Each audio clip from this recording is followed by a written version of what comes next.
ಕರ್ತನಾಮಕ್ಕೆ ಸ್ತೋತ್ರ ಸಲ್ಲಿಸ್ತೇನೆ.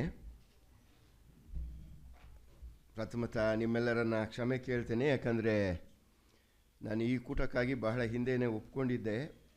ಕಾರಣಾಂತರಗಳಿಂದ ನನಗೆ ಕಳೆದ ದಿವಸಗಳಲ್ಲಿ ಬಹಳಷ್ಟು ಒತ್ತಡದ ಸೇವೆ ಇದ್ದಿದ್ದರಿಂದಾಗಿ ಅನೇಕ ಕಡೆಗಳಲ್ಲಿ ಹೋಗಿ ಬರುವಾಗ ನನಗೆ ಕೂಡ ಕೋಲ್ಡ್ ಅಂಟಿಕೊಂಡಿತು. ಅದು ಬಹಳವಾಗಿ 3 ದಿವಸಗಳಿಂದ ಬಹಳ ತೊಂದರೆಯಲ್ಲಿ ಇದ್ದೆ. ನನಗೆ ಉಸಿರಾಡಲಿಕ್ಕೂ ಕೂಡ ಕಷ್ಟ ಆಗುವಂಥ ಸ್ಥಿತಿ ತೊಂದರೆ ಕೊಡ್ತು. ನನ್ನ ಪ್ರೀತಿಯ ಸೇವಕರು, ನನ್ನ ಸ್ನೇಹಿತರಾದಂಥ ಡಾಕ್ಟರ್ ಪ್ರಭುದಾಸ್ ಅವರು ನಾನು ಯಾವಾಗಲೂ ತೊಂದರೆ ಕೊಡ್ತಾ ಇರ್ತೇನೆ.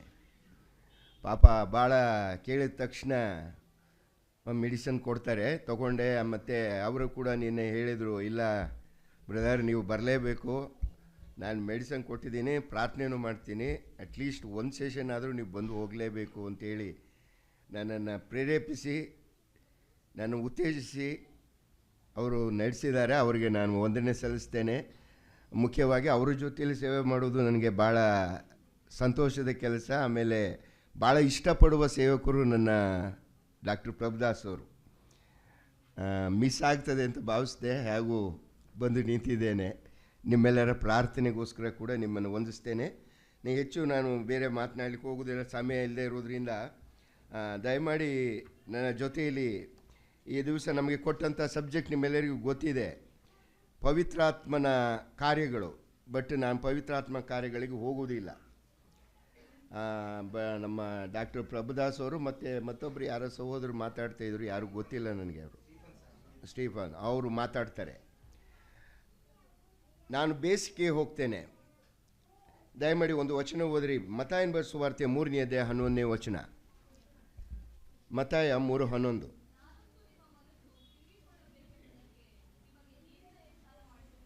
ಹಾಂ,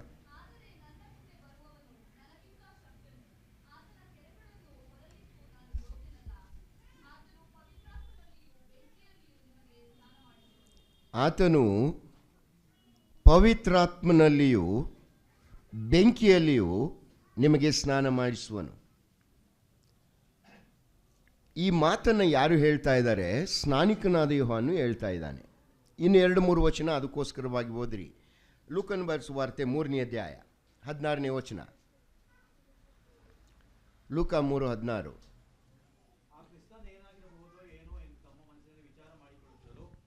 ಯೋಹಾನನು ಅವರೆಲ್ಲರಿಗೆ, ನಾನಂತೂ ನಿಮಗೆ ನೀರಿನ ಸ್ನಾನ ಮಾಡಿಸುವವನು, ಆದರೆ ನನಗಿಂತ ಶಕ್ತನು ಬರುತ್ತಾನೆ, ಆತನ ಕೆರಗಳ ಬಾರನ್ನು ಬಿಚ್ಚುವುದಕ್ಕೂ ನಾನು ಯೋಗ್ಯನಲ್ಲ. ಆತನು ಪವಿತ್ರಾತ್ಮದಲ್ಲಿಯೂ ಬೆಂಕಿಯಲ್ಲಿಯೂ ನಿಮಗೆ ಸ್ನಾನ ಮಾಡಿಸುವನು. ಮಾರ್ಕನ ಬರೆದ ಸುವಾರ್ತೆ 1:8.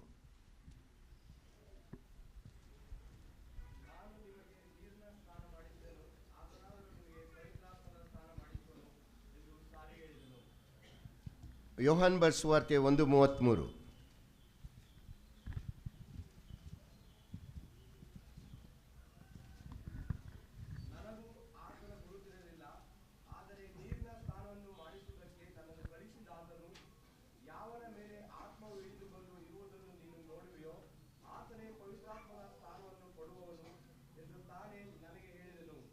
ಇಲ್ಲಿ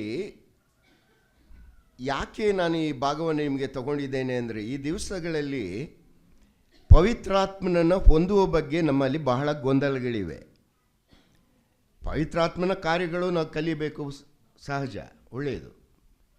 ಆದರೆ ಒಬ್ಬ ವಿಶ್ವಾಸಿ ಪವಿತ್ರಾತ್ಮನನ್ನು ಯಾವಾಗ ಪಡಿತಾನೆ, ಹೇಗೆ ಪಡಿತಾನೆ, ಪವಿತ್ರಾತ್ಮನ ಅವನಲ್ಲಿ ಇದ್ದಾನೆ ಎಂಬುದು ಹೇಗೆ ಗೊತ್ತಾಗ್ತದೆ? ಈ ದಿವಸಗಳಲ್ಲಿರುವ ಸಂದೇಶಗಳೇನು? ಅನೇಕ ಪಂಗಡಗಳವರು ಹೇಳುವ ರೀತಿಯಲ್ಲಿ ಪವಿತ್ರಾತ್ಮನನ್ನು ನೀವು ಪಡೆಯಬೇಕಾದ್ರೆ ನೀವು ಕಾಯಬೇಕು. ನನ್ನ ಆಂಟಿ ಒಬ್ಬರು ಇದ್ದರು, ಅವರು ಈಗ ಕರ್ತನ ಬಳಿಗೆ ಹೋಗಿದ್ದಾರೆ. ಅನೇಕ ವರ್ಷಗಳ ಹಿಂದೆ ನಾನು ಅವರ ಮನೆಯಲ್ಲಿ ಇರಬೇಕಾಯಿತು. ಒಂದು 2 ತಿಂಗಳು ಅವರ ಮನೆಯಲ್ಲಿ ಇದ್ದೆ ನಾನು. ಅವರಿಗೆ ಮಗುವಾಗಿತ್ತು. ಅವರಿಗೆ ಸಹಾಯ ಮಾಡಲಿಕ್ಕೋಸ್ಕರವಾಗಿ ಅವರ ಮನೆಗೆ ಹೋಗಿದ್ದೆ ಮೈಸೂರಿನಲ್ಲಿ. ಅವರು ಆವಾಗ ನನಗೆ ಯಾವಾಗಲೂ ಕೇಳೋರು, ನೀನು ಹೊಂದಿದ್ಯಾ ಏನನ್ನು? ಪರಿಶುದ್ಧಾತ್ಮ ನೀನು ಹೊಂದಿದ್ಯಾ ಅಂತ ಕೇಳೋರು. ನಾನು ಆವಾಗ ಹೆಚ್ಚು ಕಡಿಮೆ 17 ವರ್ಷದ ಹುಡುಗ. ನನಗೆ ಅರ್ಥ ಆಗಲಿಲ್ಲ. ಏನು ಆಂಟಿ ಅದಂಗೆ ಅಂದರೆ ಏನು? ಪವಿತ್ರಾತ್ಮನ ಹೊಂದೋದು ಹೆಂಗೆ? ನಾನು ಹೊಂದೋದಿರಲಿ, ನೀವು ಹೊಂದಿದ್ದೀರದು ಹೇಗೆ ಹೊಂದಿದ್ರಿ ಹೇಳಿ ನನಗೆ. ಐ ವಿಲ್ ಆಲ್ಸೋ ಟ್ರೈ ಅಂತ ಹೇಳಿದೆ. ಅವರು ಅವಾಗ ಹೇಳಿದರು, 40 ದಿವಸ ನಾನು ಉಪವಾಸ ಮಾಡಿದೆ. ಪೂರ್ತಿ ಮಾಡಿಬಿಟ್ರೆ ರೈಟ್ ಹೇಳ್ತಾರೆ. ಒಂದು ಮೀಲ್ ಮಿಸ್. ಹೋಗಲಿ, ಏನಾಯಿತು ಹೇಳಿ ಎಂದೆ. 40 ದಿವಸ ಆಗುವಾಗ ಒಂದು ಬಿಳಿ ಆಕೃತಿ ಬಂದು ನನ್ನ ಮೇಲೆ ಮುಟ್ಟಿತು. ಯಾರದು? ಯೇಸು ಸ್ವಾಮಿ ಬಂದು ನನ್ನ ಮೇಲೆ ಕೈ ಇಟ್ಟರು. ಕೈ ಇಟ್ಟಾಗ ನನಗೆ ಪವಿತ್ರಾತ್ಮ ತುಂಬಿಕೊಂತು ಅಂದರು. ಸ್ವಾಮಿ ಎಲ್ಲ ಕೈ ಇಟ್ಟಿರೋದದು ನಿಮ್ಮ ಭ್ರಮೆ ಅಂದೆ. ಏನಪ್ಪ ಇಷ್ಟು ಉದ್ದ ಇದೆಯಾ ನೀನು, ಇಷ್ಟು ಮಾತಾಡ್ತೀಯಾ ಅಂದರು. ಇಲ್ಲ ಆಂಟಿ, ನಾನು ಹೇಳೋದನ್ನು ಕೇಳಿಸ್ಕೊಳ್ಳಿ, ಇದು ನಿಮ್ಮ ಭ್ರಮೆ, ನಿಮ್ಮ ಕಲ್ಪನೆ ಅದು. ಈ ದಿವಸ ನನಗೂ ನಿನಗೂ ಅದೇ ಆಲೋಚನೆ ಇರ್ಬೋದಲ್ಲ. ಅವರು ಏನು ಹೇಳ್ತಾರೆ, ಕೆಲವು ಪಂಗಡದವರು, ಪವಿತ್ರಾತ್ಮ ನೀವು ಹೊಂದಬೇಕಾದ್ರೆ ಹೋರಾಡಬೇಕು, ನೀವು ಹೋರಾಡಿ ಪ್ರಾರ್ಥನೆ ಮಾಡಬೇಕು. ಎಲ್ಲರಿಗೂ ಸಿಗೋದಿಲ್ಲ ಆತ, ಕೆಲವರಿಗೆ ಮಾತ್ರ ಸಿಗ್ತಾನೆ. ಇನ್ನೂ ಕೆಲವರ ಬೋಧನೆ ಏನು, ಪವಿತ್ರಾತ್ಮನ್ನು ಹೊಂದಿರುವಂಥ ನಾವು ಮತ್ತೊಬ್ಬರ ಮೇಲೆ ಕೈಗಳನ್ನಿಡುವಾಗ ಪವಿತ್ರಾತ್ಮ ದಾನ ಆಗ್ತದೆ ಅಂತ ಹೇಳುವವರು ಇದ್ದಾರೆ. ಅದಕ್ಕೆ ಆಧಾರ ತೋರಿಸ್ತಾರೆ, ನಾನು ತೋರಿಸ್ತೇನೆ ಮುಂದೆ ನಿಮಗೆ. ಹೀಗಿರುವಾಗ ನನ್ನ ಪ್ರಿಯ ದೇವ ಮಕ್ಕಳೇ, ಸತ್ಯ ಬೋಧನೆ ಏನು? ಪವಿತ್ರಾತ್ಮನು ಬಂದಿದ್ದಾನ? ಪವಿತ್ರಾತ್ಮನನ್ನು ಪಡೆಯುವುದು ಹೇಗೆ? ಪವಿತ್ರಾತ್ಮ ನಮ್ಮಲ್ಲಿ ಯಾವಾಗ ಬರ್ತಾನೆ? ಬಂದಿದ್ದಾನೆ ಅಂತ ನಿನಗೆ ಗೊತ್ತಾಗುವುದು ಹೇಗೆ? ಇದನ್ನು ನಾವು ಸತ್ಯವೇದದ ಆಧಾರದಿಂದ ಅರ್ಥ ಮಾಡ್ಕೊಳ್ಬೇಕೇ ಹೊರತು ಯಾರೋ ಕೊಡುವ ಒಂದು ಯೋಚನೆ, ಸತ್ಯವೇದದಲ್ಲಿ ಒಂದು ವಚನ ಹಿಡ್ಕೊಂಡು ನೀವು ಯಾವುದನ್ನು ತೀರ್ಮಾನ ಮಾಡಲಿಕ್ಕೆ ಬರೋಲ್ಲ.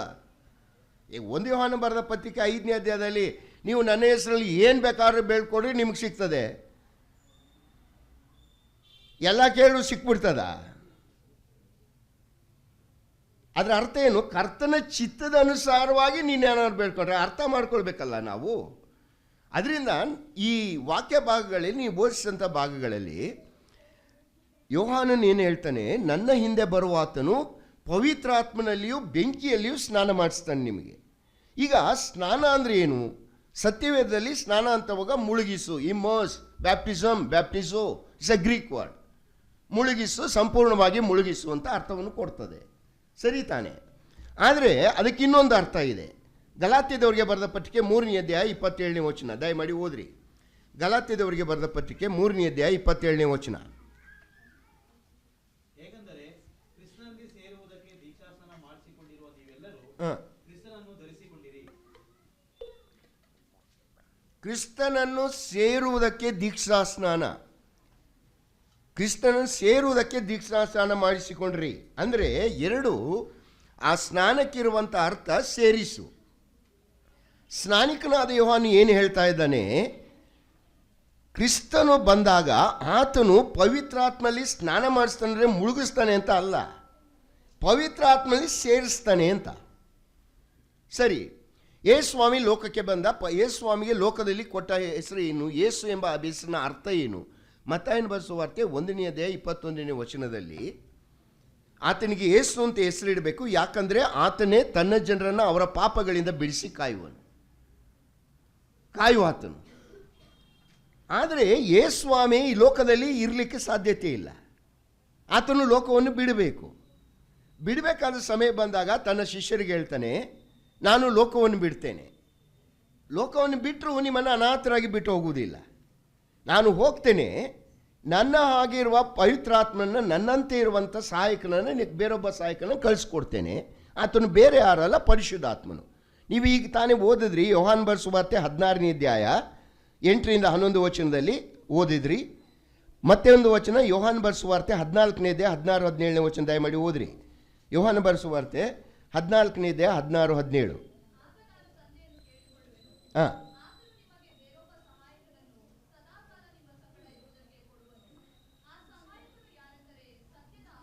ಹೌದು, ನಾನು ತಂದೆಯನ್ನು ಬೇಡ್ಕೊಳ್ತೇನೆ, ನಿಮ್ಮನ್ನು ಅನಾಥರಾಗಿ ಬಿಟ್ಟು ಹೋಗುವುದಿಲ್ಲ. ಆ ಪವಿತ್ರ ಆತ್ಮನು ನಿಮ್ಮ ಜೊತೆಯಲ್ಲಿರ್ತಾನೆ, ನಿಮ್ಮಲ್ಲೇ ಇರ್ತಾನೆ. ನಾನು ಹೋದ್ಮೇಲೆ ಕಳಿಸ್ಕೊಡ್ತೇನೆ. ಇದಕ್ಕೆ ಯೇಸುಸ್ವಾಮಿ ಕೊಡುವ ಕಂಡೀಷನ್ ಏನು? ನಾನು ಹೋಗದ ಹೊರತು ಆತನು ಬರಲಿಕ್ಕಾಗೋದಿಲ್ಲ. ಹಾಗಾದರೆ ಯೇಸುಸ್ವಾಮಿ ಇದ್ದಾಗ ಪವಿತ್ರಾತ್ಮ ಇರಲಿಲ್ವಾ? ನಾನು ಹೋಗದ ಹೊರತು ಆತನು ಬರಲಿಕ್ಕಾಗುವುದಿಲ್ಲ. ನಾನು ಹೋದ ಮೇಲೆ ಕಳಿಸ್ಕೊಡ್ತೇನೆ. ಪರಿಶುದ್ಧಾತ್ಮನ ಇರಲಿಲ್ವಾ? ಯೋಹಾನ 20:22.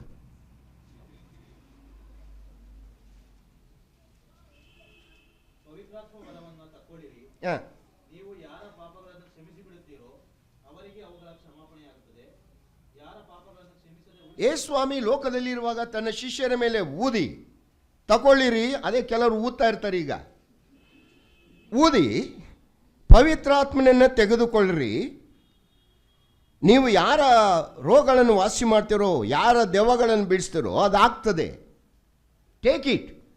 ಪರಿಶುದ್ಧಾತ್ಮನು ಈ ಲೋಕದಲ್ಲಿ ಕಾರ್ಯಗಳಿತ್ತು. ಮತ್ತು ಏನದು ಕಳಿಸ್ಕೊಡ್ತೇನೆ, ಇಲ್ಲ ನಾನು ಹೋಗದೆ ಹೊರತು ಬರೋಲ್ಲ. ಈ ಕನ್ಫ್ಯೂಷನ್ಗೆ ಕಾರಣ ಏನಂದರೆ ನಾವು ಸತ್ಯವೇದನ ಸರಿಯಾಗಿ ಅರ್ಥ ಮಾಡ್ಕೊಳ್ಳೋದಿಲ್ಲ.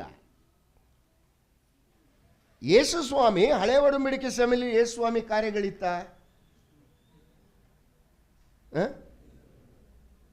ಒಂದು ವಚನ ಓದ್ಬಿಡ್ರಿ. 1 ಕೊರಿಂಥದವರಿಗೆ ಬರೆದ ಪತ್ರಿಕೆ 10ನೇ ಅಧ್ಯಾಯ 4ನೇ ವಚನ.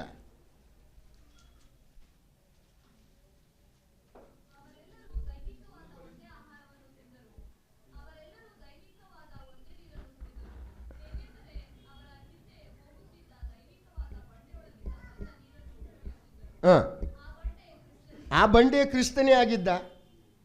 ಏನು ಅಬ್ರಹಾಮನ ಮನೆಗೆ ಬಂದ ದೂತರು ಅನೇಕ ಕಾರ್ಯಗಳಲ್ಲಿ ನಾವು ಗಮನಿಸ್ತೇವೆ.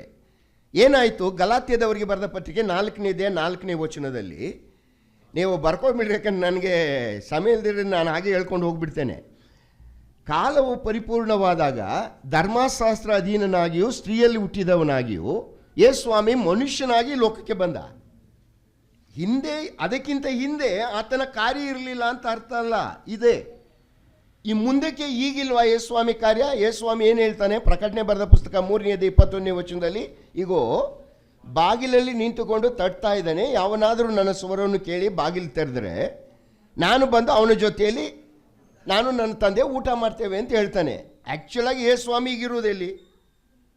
ಇಬ್ರಿಯ ಬರೆದ ಪತ್ರಿಕೆ 1ನೇ ಅಧ್ಯಾಯ 3ನೇ ವಚನ, ಇಬ್ರಿಯ 8:1, ಇಬ್ರಿಯ 10:12, ತಂದೆಯ ಬಲಪಾರ್ಶ್ವದಲ್ಲಿ ಆಸೀನನಾಗಿದ್ದಾನೆ. ತಂದೆ ಹೇಳಿದ್ದಾನೆ ಮಗನಿಗೆ, ನಾನು ಎಲ್ಲವನ್ನ ನಿನಗೆ ಅಧೀನ ಮಾಡುವವರೆಗೂ ನನ್ನ ಬಲಪಾರ್ಶ್ವದಲ್ಲಿ ಕೂತಿರು. 110ನೇ ಕೀರ್ತನೆ 1ನೇ ವಚನದಲ್ಲಿ ಓದ್ತೇವೆ ನಾವು. ತಂದೆ ತನ್ನ ರಾಜ್ಯವನ್ನು ಮಗನಿಗೆ ವಹಿಸುವವರೆಗೆ ಮಗನಿಗೆ ಕೂತ್ಕೊಳ್ಳಿಕ್ಕೆ ಹೇಳಿದ್ದಾನೆ, ಇಲ್ಲಿ ತನ್ನ ಬಲಪಾರ್ಶ್ವದಲ್ಲಿ. ಅಂದರೆ ಯೇಸುಸ್ವಾಮಿ ವಾಸಸ್ಥಾನ ಪರಲೋಕ, ಆತನ ಕಾರ್ಯ ಈ ಲೋಕದಲ್ಲಿ ಇಲ್ಲ ಅಂತ ಹೇಳಲಿಕ್ಕೆ ಬರುವುದಿಲ್ಲ. ಆ ದಿವಸಗಳಲ್ಲಿ ಹಳೆ ಒಡಂಬಡಿಕೆಯಲ್ಲಿ ಯೇಸುಸ್ವಾಮಿ ವಾಸಸ್ಥಾನ ಪರಲೋಕವಾಗಿದ್ದರೂ ಇಹಲೋಕದಲ್ಲಿ ಕಾರ್ಯಗಳಿತ್ತು.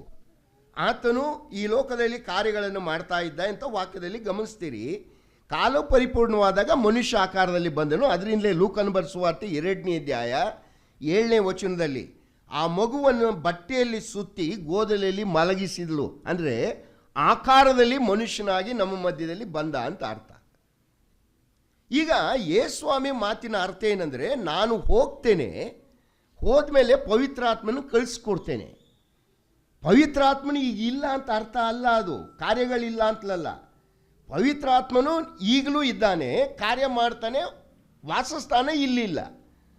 ನಾನು ಹೋದ್ಮೇಲೆ ಏನು ಮಾಡ್ತೇನೆ, ಆತನನ್ನು ನಾನು ಹೇಗೆ ನಿಮ್ಮ ಜೊತೆಯಲ್ಲಿ ಇದ್ದನೋ ಅದೇ ರೀತಿಯಲ್ಲಿ ನಿಮ್ಮ ಜೊತೆಯಲ್ಲಿ ಇರಲಿಕ್ಕೆ ಕಳಿಸ್ಕೊಡ್ತೇನೆ. ಈ ಕಾರ್ಯವನ್ನು ನಾನು ಮಾಡ್ತೇನೆ ಅಂತ ಹೇಳಿ ಹೋದ. ಯಾರಿಗೆ ಹೇಳಿ ಹೋದ? ಓದ್ರಿ, ಅಪೊಸ್ತಲರ ಕೃತ್ಯ 1ನೇ ಅಧ್ಯಾಯ 4ರಿಂದ 5 ವಚನ.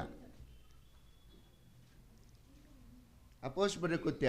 ಹೀಗಿರಲಾಗಿ ಆತನು ಅವರೊಂದಿಗೆ ಕೂಡಿದ್ದಾಗೆ ಯೋಹಾನನಂತೂ ನೀರಿನಲ್ಲಿ ದೀಕ್ಷಾಸ್ನಾನ ಮಾಡಿಸಿದನು. ನಿಮಗಾದರೂ ಇನ್ನು ಸ್ವಲ್ಪ ದಿವಸಗಳೊಳಗಾಗಿ ಪವಿತ್ರಾತ್ಮನಲ್ಲಿ ಸ್ನಾನವಾಗುವುದು. ಆದ ಕಾರಣ ನೀವು ಯೆರೂಸಲೇಮನ್ನು ಬಿಟ್ಟು ಹೋಗದೆ ತಂದೆ ಮಾಡಿದಂತ ನೀವು ನನ್ನಿಂದ ಕೇಳಿದಂತ ವಾಗ್ದಾನಕ್ಕೆ ಕಾದುಕೊಂಡಿರಿ ಎಂದು ಅಪ್ಪಣೆ ಕೊಟ್ಟನು. ಯೇಸುಸ್ವಾಮಿ ಬಂದ, ತನ್ನ ಕೆಲಸವನ್ನು ಕಾರ್ಯವನ್ನು ಮುಗಿಸಿದ, ರಕ್ಷಣಾ ಕಾರ್ಯ. ಲೋಕದ ಪಾಪಕ್ಕೋಸ್ಕರವಾಗಿ ತನ್ನ ಪ್ರಾಣವನ್ನು ಕೊಟ್ಟು ಜೀವಿತನಾಗಿ ಎದ್ದನು. ಜೀವಿತನಾಗಿ ಎದ್ದು 40 ದಿವಸ ಲೋಕದಲ್ಲಿದ್ದು ತನ್ನ ಶಿಷ್ಯರಿಗೆ ಕಾಣಿಸಿಕೊಂಡು ಈಗ ಪರಲೋಕಕ್ಕೆ ಏರಿ ಹೋಗುವಂಥ ಸಮಯ ಬಂತು. ಪರಲೋಕಕ್ಕೆ ಏರಿ ಹೋಗುವಂಥ ಸಮಯ ಬರುವಾಗ ತನ್ನ ಶಿಷ್ಯರಿಗೆ ಹೇಳಿದ್ನ ಮಾತು ಇದು. ನೀವು ಏನು ಮಾಡಬೇಕು? ಎಲ್ಲೂ ಹೋಗಬಾರ್ದು. ಹೋಗಬಾರ್ದಂದ್ರೆ ಅರ್ಥ ಏನು? ನೀವು ನಿಮ್ಮ ಶಕ್ತಿಯಿಂದ ಏನು ಮಾಡಲಿಕ್ಕೆ ಸಾಧ್ಯತೆ ಇಲ್ಲ. ಅದಕ್ಕೋಸ್ಕರವಾಗಿ ನಾನು ಏನು ಮಾಡ್ತೇನೆ, ತಂದೆ ನಿಮಗೆ ವಾಗ್ದಾನ ಮಾಡಿದ್ದಾನೆ. ಯಾವುದು ಸ್ನಾನಿಕನಾದ ಯೋಹಾನ ಹೇಳಿದ್ದ, ನಾನು ನಿಮಗೆ ಹೇಳಿದ್ದೆ, ನಾನು ಹೋಗಿ ಪರಿಶುದ್ಧಾತ್ಮನ ಸದಾ ನಿಮ್ಮ ಜೊತೆಯಲ್ಲಿ ಇರಲಿಕ್ಕೆ ಕಳಿಸ್ತೇನೆ ಅಂತ ಹೇಳಿದ್ದೆ. ಆ ವಾಗ್ದಾನವನ್ನು ನಾನು ನೆರವೇರಿಸ್ತೇನೆ. ನೆರವೇರಿಸಬೇಕಾದ್ರೆ ತಂದೆ ವಾಗ್ದಾನ ಮಾಡಿದಂಥ ನಾನು ನಿಮಗೆ ತಿಳಿಸಿದಂಥ ಪವಿತ್ರಾತ್ಮನ್ನು ನೀವು ಹೊಂದಬೇಕಾದ್ರೆ ಕಾಯಬೇಕು. ನೀವು ಕಾಯಬೇಕು. ಎಲ್ಲಿ ಕಾಯಬೇಕು? ನೀವು ಯೆರೂಸಲೇಮಿನಲ್ಲಿ ಕಾಯಬೇಕು. ಯಾರಿಗೆ ಹೇಳಿ ಹೋದ ಈ ಮಾತನ್ನು? ಅಪೊಸ್ತಲಕೃತ್ಯ 1ನೇ ಅಧ್ಯಾಯ 14ನೇ ವಚನ ಮತ್ತು 15ನೇ ವಚನ. ಇವರೆಲ್ಲರೂ ಏಕಮನಸ್ಸಾಗಿ ದೇವರ ಪ್ರಾರ್ಥನೆಯಲ್ಲಿ ನಿರತರಾಗಿದ್ದರು. ಕೆಲವು ಮಂದಿ ಹೆಂಗಸರು, ಯೇಸುವಿನ ತಾಯಿಯಾದ ಮರಿಯಳು, ಆತನ ತಮ್ಮಂದಿರು ಅವರ ಸಂಗಡ ಇದ್ದರು. ಆ ದಿವಸಗಳಲ್ಲಿ ಸುಮಾರು 120 ಮಂದಿ ಸಹೋದರರು ಕೂಡಿ ಬಂದಿರಲಾಗಿ. ಗಮನಿಸ್ರಿ, 120 ಜನರಿಗೆ ಹೇಳಿ ಹೋಗಿದ್ದಂಥ ಮಾತಿದು. ಯಾಕಂದರೆ ಯೇಸು ಸ್ವಾಮಿ ಲೋಕವನ್ನು ಬಿಡುವಾಗ ಹೆಚ್ಚು ಕಡಿಮೆ 120 ಜನ ವಿಶ್ವಾಸಿಗಳು ಇದ್ದರು. ಈ 120 ಜನ ಮಾತ್ರ ಪವಿತ್ರಾತ್ಮನಿಗೆ ಕಾಯಬೇಕಾಯಿತು. ಪವಿತ್ರಾತ್ಮನ ದಾನ ಅದನ್ನು ಹೊಂದಬೇಕಾದ್ರೆ, ಪವಿತ್ರಾತ್ಮನ ಹೊಂದಬೇಕಾದ್ರೆ ಯಾರಿಗೆ ಕಾಯಲಿಕ್ಕೆ ಹೇಳಿದ್ದೆ ಸ್ವಾಮಿ? ಎಷ್ಟು ಜನರಿಗೆ? 120 ಜನರಿಗೆ. ಯಾಕೆ ಅವರು ಕಾಯಬೇಕಾಗಿತ್ತು ಹೇಳ್ರಿ ನೀವೇ? ಸ್ವಾಮಿ ಇನ್ನೂ ಪರಲೋಕ ಹೋಗಿಲ್ಲ, ನಾನು ಹೋಗದೆ ಆತನು ಬರಲಿಕ್ಕಾಗೋದಿಲ್ಲ. ಓದಿದ್ರಲ್ಲ ಯೋಹಾನ 16ರಲ್ಲಿ ನೀವು, ನಾನು ಹೋಗದೆ ಆತನು ಬರಲಿಕ್ಕಾಗೋದಿಲ್ಲ, ನಿಮ್ಮ ಬಳಿಯಲ್ಲಿ ನಿಮ್ಮಲ್ಲಿ ಇರಲಿಕ್ಕೆ ವಾಸಸ್ಥಾನವನ್ನು ಬದಲಿಸಲಿಕ್ಕೆ ಆಗೋದಿಲ್ಲ. ನಾನು ಹೋದ್ರೇ ಕಳಿಸ್ಕೊಡ್ತೇನೆ. ಯಾರಿಗೆ ಇದು ಅನ್ವಯ? ಯಾರಿಗೆ ಅನ್ವಯ? 120 ಜನರಿಗೆ, ಶಿಷ್ಯರು ಸೇರಿನೇ. ಅಲ್ಲಿದ್ದಿದ್ದು ಶಿಷ್ಯರು, ಯೇಸುವಿನ ತಾಯಿ, ತಮ್ಮಂದಿರು ಎಲ್ಲ ಸೇರಿ 120 ಜನ ವಿಶ್ವಾಸಿಗಳು. ಇವರಿಗೆ ಮಾತ್ರ ಪವಿತ್ರಾತ್ಮನ ದಾನ ಆಗಿರಲಿಲ್ಲ. ಯಾಕಾಗಿರಲಿಲ್ಲ? ಯೇಸು ಸ್ವಾಮಿ ಇನ್ನೂ ಪರಲೋಕಕ್ಕೆ ಹೋಗಿರಲಿಲ್ಲ. ಅದಕ್ಕೆ ಹೇಳ್ತಾನೆ, ಈ 120 ಜನರಿಗೆ ನೀವು ಕಾಯಬೇಕು. ಇವರು ಹೇಳ್ತಾರಲ್ಲ, ಕಾಯಿರಿ ಕಾಯಿರಿ, ಅವ್ರು ಕಾಯಲಿಲ್ವಾ ಅಂತ. ಸ್ವಾಮಿ ಯಾರಿಗೆ ಹೇಳಿದ್ದು? ಈ 120 ಜನರಿಗೆ. ಸರಿ, ಬಂದ ಪವಿತ್ರಾತ್ಮನ ಆಗಮನ ಆಯ್ತಾ? 2ನೇ ಅಧ್ಯಾಯ, ಅಪೊಸ್ತಲಕೃತ್ಯ 2ನೇ ಅಧ್ಯಾಯ. ಪಂಚಶತಮ ದಿನವು ಹಬ್ಬವು ಬಂದಿರಲಾಗಿ ಅವರೆಲ್ಲರೂ ಏಕಮನಸ್ಸಿನಿಂದ ಒಂದೇ ಸ್ಥಳದಲ್ಲಿ ಕೂಡಿದ್ದರು. ಆಗ ಬಿರುಗಾಳಿ ಬೀಸುತ್ತದೋ ಎಂಬಂತೆ ಪಕ್ಕನೆ ಆಕಾಶದೊಳಗಿಂದ ಒಂದು ಶಬ್ದ ಉಂಟಾಗಿ ಅವರು ಕೂತಿದ್ದ ಮನೆಯನ್ನೆಲ್ಲ ತುಂಬಿಕೊಂಡಿತು. ಅದಲ್ಲದೆ ಉರಿಯಂತಿದ್ದ ನಾಲಿಗೆಗಳು ವಿಂಗಡಿಸಿಕೊಳ್ಳುವ ಹಾಗೆ ಅವರಿಗೆ ಕಾಣಿಸಿ ಅವರಲ್ಲಿ ಒಬ್ಬೊಬ್ಬರ ಮೇಲೆ ಒಂದೊಂದಾಗಿ ಕೂತುಕೊಂಡವು. ಆಗ ಅವರೆಲ್ಲರೂ ಪವಿತ್ರಾತ್ಮ ಭರಿತರಾಗಿ ಆತ್ಮ ತಮಗೆ ನುಡಿಯುವ ಶಕ್ತಿಯನ್ನು ಕೊಡುವ ಪ್ರಕಾರ ಬೇರೆ ಬೇರೆ ಭಾಷೆಗಳಿಂದ ಮಾತಾಡುವುದಕ್ಕೆ ಪ್ರಾರಂಭಿಸಿದರು. ಗಮನಿಸ್ರಿ, ಪಂಚಾಶತಮ ಹಬ್ಬ ಬಂದಿತ್ತು. ಯೇಸುಸ್ವಾಮಿ ಪಸ್ಕ ಹಬ್ಬದ ಸಮಯದಲ್ಲಿ ಕೊಲ್ಲಲ್ಪಟ್ಟ, ಪುನರುತ್ಥಾನ ಹೊಂದಿದ, 40 ದಿವಸ ಈ ಲೋಕದಲ್ಲಿ ಇದ್ದ. ಈಗ ಪರಲೋಕಕ್ಕೆ ಏರಿ ಹೋಗಿದ್ದಾನೆ. ಪಂಚಾಶತಮ ದಿವಸ ಹಬ್ಬ, ಜಾತ್ರೆ ಬಂದಿದೆ. ಈ ಇಸ್ರಾಯೇಲರಿಗೆ ಒಂದು ನಿಯಮ ಇತ್ತು. ಏನು ನಿಯಮ ಅದು? ಓದ್ರಿ, ಧರ್ಮೋಪದೇಶ ಕಾಂಡ 16ನೇ ಅಧ್ಯಾಯ 16ನೇ ವಚನ. ಧರ್ಮೋಪದೇಶ ಕಾಂಡ 16:16.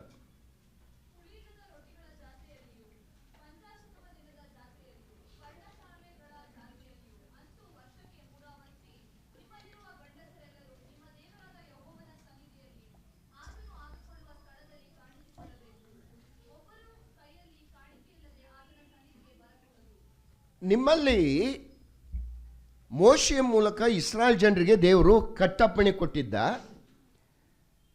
ವರ್ಷಕ್ಕೆ 3 ವರ್ತಿ ಇಸ್ರಾಯೇಲರ ಗಂಡಸರು ಯೆರೂಸಲೇಮಿನಲ್ಲಿರುವ ದೇವಾಲಯಕ್ಕೆ ಬರಬೇಕು. ಕಂಡಲ್ಲಿ ನೀವು ಯಜ್ಞವನ್ನು ಅರ್ಪಿಸಲಿಕ್ಕಿಲ್ಲ. ನೀವು ಧರ್ಮೋಪದೇಶ ಕಾಂಡ 12ನೇ ಅಧ್ಯಾಯ 12 ಮತ್ತು 13ನೇ ವಚನದಲ್ಲಿ ಓದ್ತೀರಿ. ಅದಕ್ಕಿಂತ ಹಿಂದೆ ದೇವದರ್ಶನ ಗುಡಾರ ಆಗಲಿಕ್ಕಿಂತ ಮುಂಚೆ ಇಸ್ರಾಯೇಲರು ತಾವು ಇರುವ ಸ್ಥಳಗಳಲ್ಲಿ ಯಜ್ಞವೇದಿ ಕಟ್ತಾ ಇದ್ರು. ಅಬ್ರಹಾಮ, ನೋಹ, ಮೋಶೆ, ಇಸ್ರಾಯೇಲ್ ಜನಾಂಗ ಎಲ್ಲರನ್ನು ಗಮನಿಸ್ತೇವೆ ನಾವು. ಆದರೆ ಒಂದು ಸಲ ದೇವಾಲಯ ಕಟ್ಟಿದ ಮೇಲೆ ದೇವರು ಎಚ್ಚರಿಕೆ ಕೊಟ್ಟಿದ್ದ, ನೀವು ಕಂಡ ಸ್ಥಳಗಳಲ್ಲಿ ಯಜ್ಞ ಮಾಡಬಾರ್ದು. ದೇವರು ಆದುಕೊಂಡ ಸ್ಥಳ ಅಂದರೆ ದೇವಾಲಯಕ್ಕೆ ಬಂದು ನೀವು ಯಜ್ಞವನ್ನು ಸಮರ್ಪಿಸಬೇಕು. ಈ ಒಂದು ಉದ್ದೇಶದಿಂದ ಏನಾಯಿತು, ಇಸ್ರಾಯೇಲರ ಗಂಡಸರು ಎಷ್ಟು ದೇಶದಿಂದ ಬಂದಿದ್ರು, ನೀವು ಅಪೊಸ್ತಲರ ಬರೆದ ಕೃತಿ 2ನೇ ಅಧ್ಯಾಯ, ನೀವು ನಿಮಗೆ ಬಿಡ್ತೇನೆ ಅದನ್ನು ಲೆಕ್ಕ ಮಾಡಿರಿ. ಅಪೊಸ್ತಲರ ಬರೆದ ಕೃತಿ 2ನೇ ಅಧ್ಯಾಯ, ಅಪೊಸ್ತಲರ ಬರೆದ ಕೃತಿ 2ನೇ ಅಧ್ಯಾಯ 7ನೇ ವಚನದಿಂದ 11ನೇ ವಚನದವರೆಗೂ ನೀವು ಓದಿ ನೋಡ್ಕೊಳ್ರಿ. 16 ದೇಶಗಳ ಹೆಸರಿದೆ ಅಲ್ಲಿ. ಇಸ್ರಾಯೇಲರ ಜನರು ಚದರಿ ಹೋಗಿದ್ರು, ನಾನಾ ದೇಶಗಳಲ್ಲಿ ವಾಸ ಮಾಡ್ತಾ ಇದ್ರು. ಮೋಶೆಯ ಧರ್ಮಶಾಸ್ತ್ರದ ನಿಯಮದ ಪ್ರಕಾರ ಅವ್ರು ಏನು ಮಾಡಬೇಕಾಗಿತ್ತು, ಯಾವುದೇ ದೇಶದಲ್ಲಿರಲಿ ಯಾವುದೇ ಸ್ಥಿತಿಯಲ್ಲಿ ಇರಲಿ, ಗಂಡಸರು ಪಸ್ಕ ಹಬ್ಬ, ಪರ್ಣಶಾಲೆಗಳ ಹಬ್ಬ, 3 ಪಂಚಾಶತಮ, 2 ಪಂಚಾಶತಮ, 3 ಪರ್ಣಶಾಲೆಗಳ ಹಬ್ಬ, ಈ ಜಾತ್ರೆಗೋಸ್ಕರವಾಗಿ ಇವರು ಏನು ಮಾಡಬೇಕು, ಯಜ್ಞವನ್ನು ಅರ್ಪಿಸಲಿಕ್ಕೆ ಯೆರೂಸಲೇಮ್ ದೇವಾಲಯಕ್ಕೆ ಬರಬೇಕು. ಏನಾಯಿತು, ಯೇಸ್ವಾಮಿಯ ಈ 120 ಜನ, ಯೇಸ್ವಾಮಿ ಶಿಷ್ಯರನ್ನು ಸೇರಿದಂತೆ 120 ಜನ ಪಂಚಾಶದ ಹಬ್ಬದ ಜಾತ್ರೆಯ ಸಮಯದಲ್ಲಿ ಮೇಲುಪ್ಪರಿಗೆಯ ಕೊಠಡಿಯಲ್ಲಿ ಪ್ರಾರ್ಥನೆಯಲ್ಲಿ ನಿರತರಾಗಿದ್ದರು. ಇವರು 16 ದೇಶಗಳಲ್ಲಿ ಚದರಿ ಹೋಗಿದ್ದ ಇಸ್ರಾಯೇಲ್ನ ಗಂಡಸರೆಲ್ಲರೂ ಎಲ್ಲಿಗೆ ಬಂದಿದ್ರು, ದೇವಾಲಯಕ್ಕೆ ಬಂದಿದ್ರು. ಯಾಕೆ ಬಂದಿದ್ರು ಇವರು, ತಮ್ಮ ಧರ್ಮಶಾಸ್ತ್ರದ ನಿಯಮದ ಪ್ರಕಾರ ಯಜ್ಞವನ್ನು ಅರ್ಪಿಸಲಿಕ್ಕೆ ಅವರು ಬಂದಿದ್ರು. ಪಂಚಾಶತಮ ಹಬ್ಬ ಅದು. ಏನಾಯಿತು, ಒಂದು ದೊಡ್ಡ ಶಬ್ದ ಆಯಿತು. ಶಬ್ದ ಆಗಿದ್ದು ಇವ್ರಿಗಲ್ಲ, 120 ಜನರಿಗಲ್ಲ, ಅದು ಶಬ್ದ ಆಗಿದ್ದು ಯಾರಿಗೆ, ಇಸ್ರಾಯೇಲ್ ಜನಾಂಗಕ್ಕೆ. ಏನು ಈ ಥರ ಶಬ್ದ ಆಗ್ತಾ ಇದೆಯಲ್ಲ ಅಂತೇಳಿ ಏನಾಯಿತು, ದೇವಾಲಯಕ್ಕೆ ಬಂದಿದ್ದ ಆ ಗಂಡಸರೆಲ್ಲರೂ ಎಲ್ಲಿಗೆ ಓಡಿ ಬಂದರು, ಈ ಮೇಲುಪ್ಪರಿಯ ಕೊಠಡಿಗೆ ಬಂದರು. ಬರುವಾಗ ಏನಾಯಿತು, ಇವರು ಅನ್ಯ ಭಾಷೆಗಳಲ್ಲಿ ಮಾತನಾಡ್ತಾ ಇದ್ದಾರೆ. ಅನ್ಯ ಭಾಷೆ ಅಂದರೆ ಅಲ್ಲಿದೆ, 11ನೇ ವಚನ ಓದ್ರಿ, 2:11, ಅಪೊಸ್ತಲರ ಕೃತಿ 2:11. ಯಾವ ಭಾಷೆಯಲ್ಲಿ ಮಾತಾಡಿದ್ರು ಅವರು?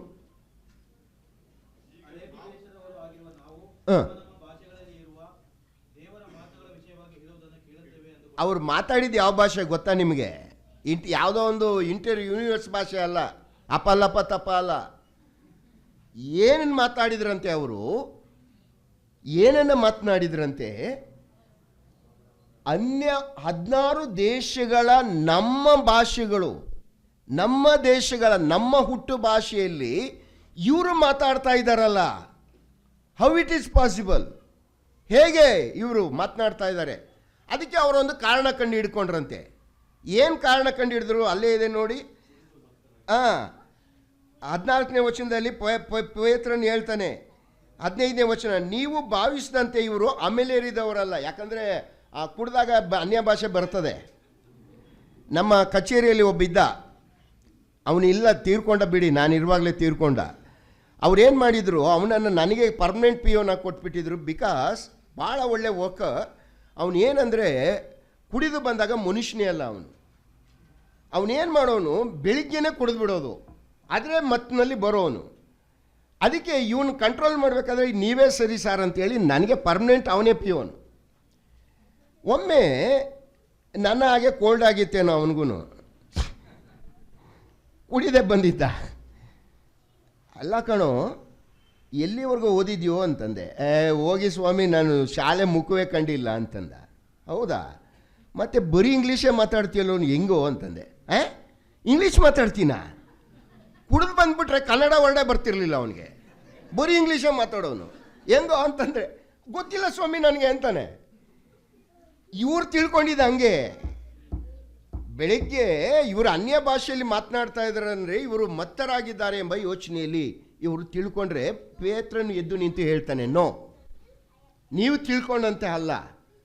ನಮ್ಮ ಕರ್ತನಾದ ಯೇಸು ಸ್ವಾಮಿ ನಮಗೆ ವಾಗ್ದಾನ ಮಾಡಿ ಹೋಗಿದ್ದ, ನಾನು ಹೋಗಿ ಪವಿತ್ರಾತ್ಮನನ್ನು ಕಳಿಸಿಕೊಡ್ತೇನೆ, ಆತನು ಬರ್ತಾನೆ ಅಂತ ಹೇಳಿದ್ದ. ಪವಿತ್ರಾತ್ಮನು ಬಂದಿದ್ದಾನೆ ಎನ್ನುವುದಕ್ಕೆ ಗುರುತಿದು ಇವರು ಅನ್ಯ ಭಾಷೆಗಳು, ನಿಮ್ಮ ಭಾಷೆಗಳಲ್ಲಿ ಮಾತನಾಡ್ತಾ ಇದ್ದಾರೆ, ಪವಿತ್ರಾತ್ಮ ದಾನ ಆಗಿದೆ ಎಂಬುದನ್ನು ತಿಳಿಸ್ತಾನೆ. ನನ್ನ ಇವತ್ತಿನ ಸಬ್ಜೆಕ್ಟ್ ಆ್ಯಕ್ಚುಲಾಗಿ ಇದು ತಿಳಿಸ್ಬಿಟ್ಟು ಈ ವರಗಳಲ್ಲಿ ಸಮಸ್ಯೆ ಇದೆ. ಮೊದಲನೇ ವರ ಸಮಸ್ಯೆ ಟಂಗ್ಸ್. ಇದ್ರ ಬಗ್ಗೆ ಮಾತನಾಡಬೇಕು ಅಂತ ತುಂಬ ಆಸೆ ಇತ್ತು. ಸುಲಭವಾಗಿ ಬಿಡ್ತಾನ,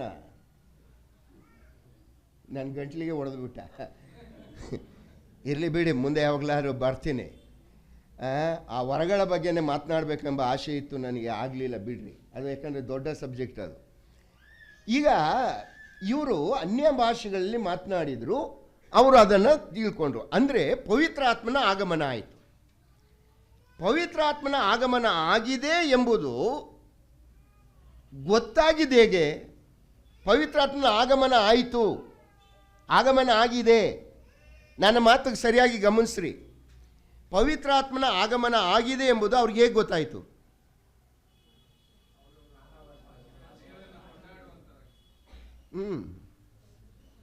ಸ್ನಾನಿಕನಾದ ಯೋಹಾನನನ್ನು ದೀಕ್ಷಾ ಸ್ನಾನ ಮಾಡಲಿಕ್ಕೆ ದೇವರು ಕಳಿಸಿದ್ದ. ಸ್ನಾನಿಕನಾದ ಯೋಹಾನಿಗೆ ದೀಕ್ಷಾ ಸ್ನಾನ ಮಾಡುವಂತ ಕಳಿಸಿದವರು ಯಾರು? ಅವನೇ ಇನ್ವೆಂಟ್ ಮಾಡಿದ್ನೋ? ದೀಕ್ಷಾ ಸ್ನಾನ ಯೋಚನೆ ಬಂದಿದೆ ಎಲ್ಲಿಂದ? ಮತ್ತಾಯ 21:25 ಯೇಸುಸ್ವಾಮಿ ಪ್ರಶ್ನೆ ಆಗ್ತಾನೆ ಫರಿಸಾಯರಿಗೆ. ದೀಕ್ಷಾ ಸ್ನಾನ ಮಾಡಿಸುವ ಅಧಿಕಾರ ಯೋಹಾನಿಗೆ ಪರಲೋಕದಿಂದ ಬಂತು, ಮನುಷ್ಯರಿಂದ ಬಂತು? ಉತ್ತರ ಇಲ್ಲ. ಆದರೆ ಅವನೇ ಹೇಳ್ತಾನೆ ಯೋಹಾನ 1:33 ಏನು ಹೇಳ್ದ? ಓದ್ರಿ. ಯೋಹಾನ 1:33. ಹಾಂ, ಆದರೆ ನೀರಿನ ಸ್ನಾನವನ್ನು ಮಾಡಿಸುವುದಕ್ಕೆ ನನ್ನನ್ನು ಕಳುಹಿಸಿದಾತನು ಯಾವನ ಮೇಲೆ ಆತ್ಮವು ಇಳಿದು ಬಂದು ಇರುವುದನ್ನು ನೀನು ನೋಡುವೆಯೋ ಆತನೇ ಪವಿತ್ರಾತ್ಮನ ಸ್ನಾನವನ್ನು ಕೊಡುವವನು ಎಂದು ತಾನೇ ನನಗೆ ಹೇಳಿದನು. ಹೌದು, ನನಗೆ ಸ್ನಾನ ಮಾಡಿಸುವಂತ ಹೇಳಿದವನು ತಂದೆಯಾದ ದೇವರು. ಯಾಕೆ ನನಗೆ ಹೇಳ್ದ? You have to identify the messiah. Local ಜನರಿಗೆ ಗೊತ್ತಿಲ್ಲ, ಊಹಿಸಿ ನಿಮ್ಮ ಮಧ್ಯದಲ್ಲಿ ಇದ್ದಾನೆ ಆತ. ಅದನ್ನು ಐಡೆಂಟಿಫೈ ಮಾಡಬೇಕಾದ್ರೆ ನೀನು ಏನು ಮಾಡ್ತಾ ಇರಬೇಕು? ಸ್ನಾನ ಮಾಡಿಸ್ತಾ ಇರಬೇಕು. ಸ್ನಾನ ಮಾಡಿಸುವಾಗ ಒಬ್ಬಾತನಿಗೆ ನೀನು ಸ್ನಾನ ಮಾಡಿಸುವಾಗ ಆತನ ಮೇಲೆ ಪರಿಶುದ್ಧಾತ್ಮನು ಇಳಿದು ಬರ್ತದೆ. ಸ್ನಾನಿಕನಾದ ಯೋಹಾನಿಗೆ ಪವಿತ್ರಾತ್ಮನು ಇಳಿದು ಬಂದಿದ್ದಾನೆ ಅಂತ ಗೊತ್ತಾಗೋದು ಹೆಂಗೆ?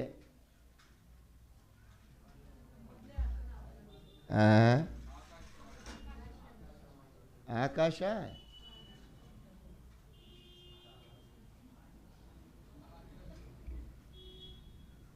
ನಾನು ಇನ್ನೇನೋ ಹಿಂದಕ್ಕೆ ಹೋಗ್ಬಿಟ್ರೆ ಆ ಕತೆ ಮುಗಿದೋಯ್ತು. ನನಗೆ ಕೊಟ್ಟಿರೋ ಟೈಮು ಹೊಟ್ಟೋಗುತ್ತೆ. ಬಿಡಿ, ಬೇಡ, ಅಲ್ಲೆಲ್ಲ ಹೋಗಲ್ಲ ನಾನು. ಏನು ಮಾಡ್ದ ದೇವರು? ಪರಿಶುದ್ಧಾತ್ಮನು ಪಾರಿವಾಳ ರೂಪದಲ್ಲಿ ಬಂದ. ಪರಿಶುದ್ಧಾತ್ಮ ಪಾರಿವಾಳದಂಗಿದ್ದಾನೆ ಅಲ್ಲ. ಯೋಹಾನಿಗೆ ತಿಳಿಬೇಕು ಪರಿಶುದ್ಧಾತ್ಮನ ಆಗಮನ ಆಯಿತು ಅಂತ ತಿಳಿಬೇಕು. ಯೋಹಾನಿಗೆ ಅನುಕೂಲಕ್ಕೋಸ್ಕರ ಪಾರಿವಾಳದ ರೂಪದಲ್ಲಿ ಪರಿಶುದ್ಧಾತ್ಮನು ಯೇಸುಸ್ವಾಮಿ ಮೇಲೆ ಇಳಿದು ಬಂದ. ಅಂದರೆ ಯೋಹಾನಿಗೆ ದೃಢೀಕರಿಸಲಿಕ್ಕೋಸ್ಕರವಾಗಿ, ಈತನೇ ಮೆಸ್ಸಾಯ ಅಂತ ಕಂಡುಹಿಡಿಯಲಿಕ್ಕೋಸ್ಕರವಾಗಿ ಪವಿತ್ರಾತ್ಮನ ಆಗಮನ ಆಯಿತು ಆತನ ಮೇಲೆ. ಅದನ್ನು ತಿಳುವಳಿಕೆ ಕೊಡಲಿಕ್ಕೋಸ್ಕರವಾಗಿ ಪವಿತ್ರಾತ್ಮನು ಪಾರಿವಾಳದ ಬೇಸದಲ್ಲಿ ಆತನ ಮೇಲೆ ಬಂದ. ಪಂಚಾಶತ ದಿವಸದಲ್ಲಿ ಏನಾಯಿತು? ಪರಿಶುದ್ಧಾತ್ಮನು ಇಳಿದು ಬಂದಿದ್ದಾನೆ ಎಂಬುದನ್ನು ದೃಢೀಕರಿಸಲಿಕ್ಕೆ ದೇವರು ಏನನ್ನು ಕೊಟ್ಟ? ಅನ್ಯ ಭಾಷೆಗಳಲ್ಲಿ ಮಾತನಾಡುವಂಥ ಶಕ್ತಿಯನ್ನು ಕೊಟ್ಟ. ಅದನ್ನು ವಾಕ್ಯದಲ್ಲಿ ಗಮನಿಸ್ತೀರಿ, ಮಾತನಾಡ್ತಾ ಇದ್ರು.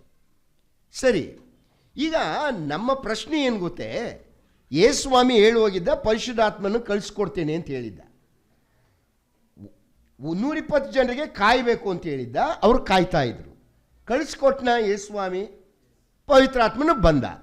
ಪವಿತ್ರಾತ್ಮನು ಬಂದಿದ್ದಾನೆ ಅಂತ ಇವ್ರಿಗೆ ಗೊತ್ತಾಗಿದೆ. ಹೇಗೆ? ಅನ್ಯ ಭಾಷೆಗಳನ್ನು ಮಾತನಾಡುವಂಥ ಶಕ್ತಿ ಅವರು ಕೊಡಲ್ಪಡ್ತು. ಅದರಿಂದ ಅವರಿಗೆ ಮನವರಿಕೆ ಆಯಿತು, ಪವಿತ್ರಾತ್ಮನು ಆ್ಯಕ್ಚುಲಿ ಬಂದಿದ್ದಾನೆ ಅಂತ ಆಯಿತು. ಆ ಬೆಂಕಿಯ ನಾಲಿಗೆಗಳಂತ ಕೂತ್ಕೊಂತು ನೋಡಿದ್ರು, ದೃಢೀಕರಣ ಆಯಿತು. ಈಗ ಈ ಪರಿಶುದ್ಧಾತ್ಮನನ್ನು ನಾವು ಪಡಿಬೇಕಾದ್ರೆ ನಾವೇನು ಮಾಡಬೇಕು?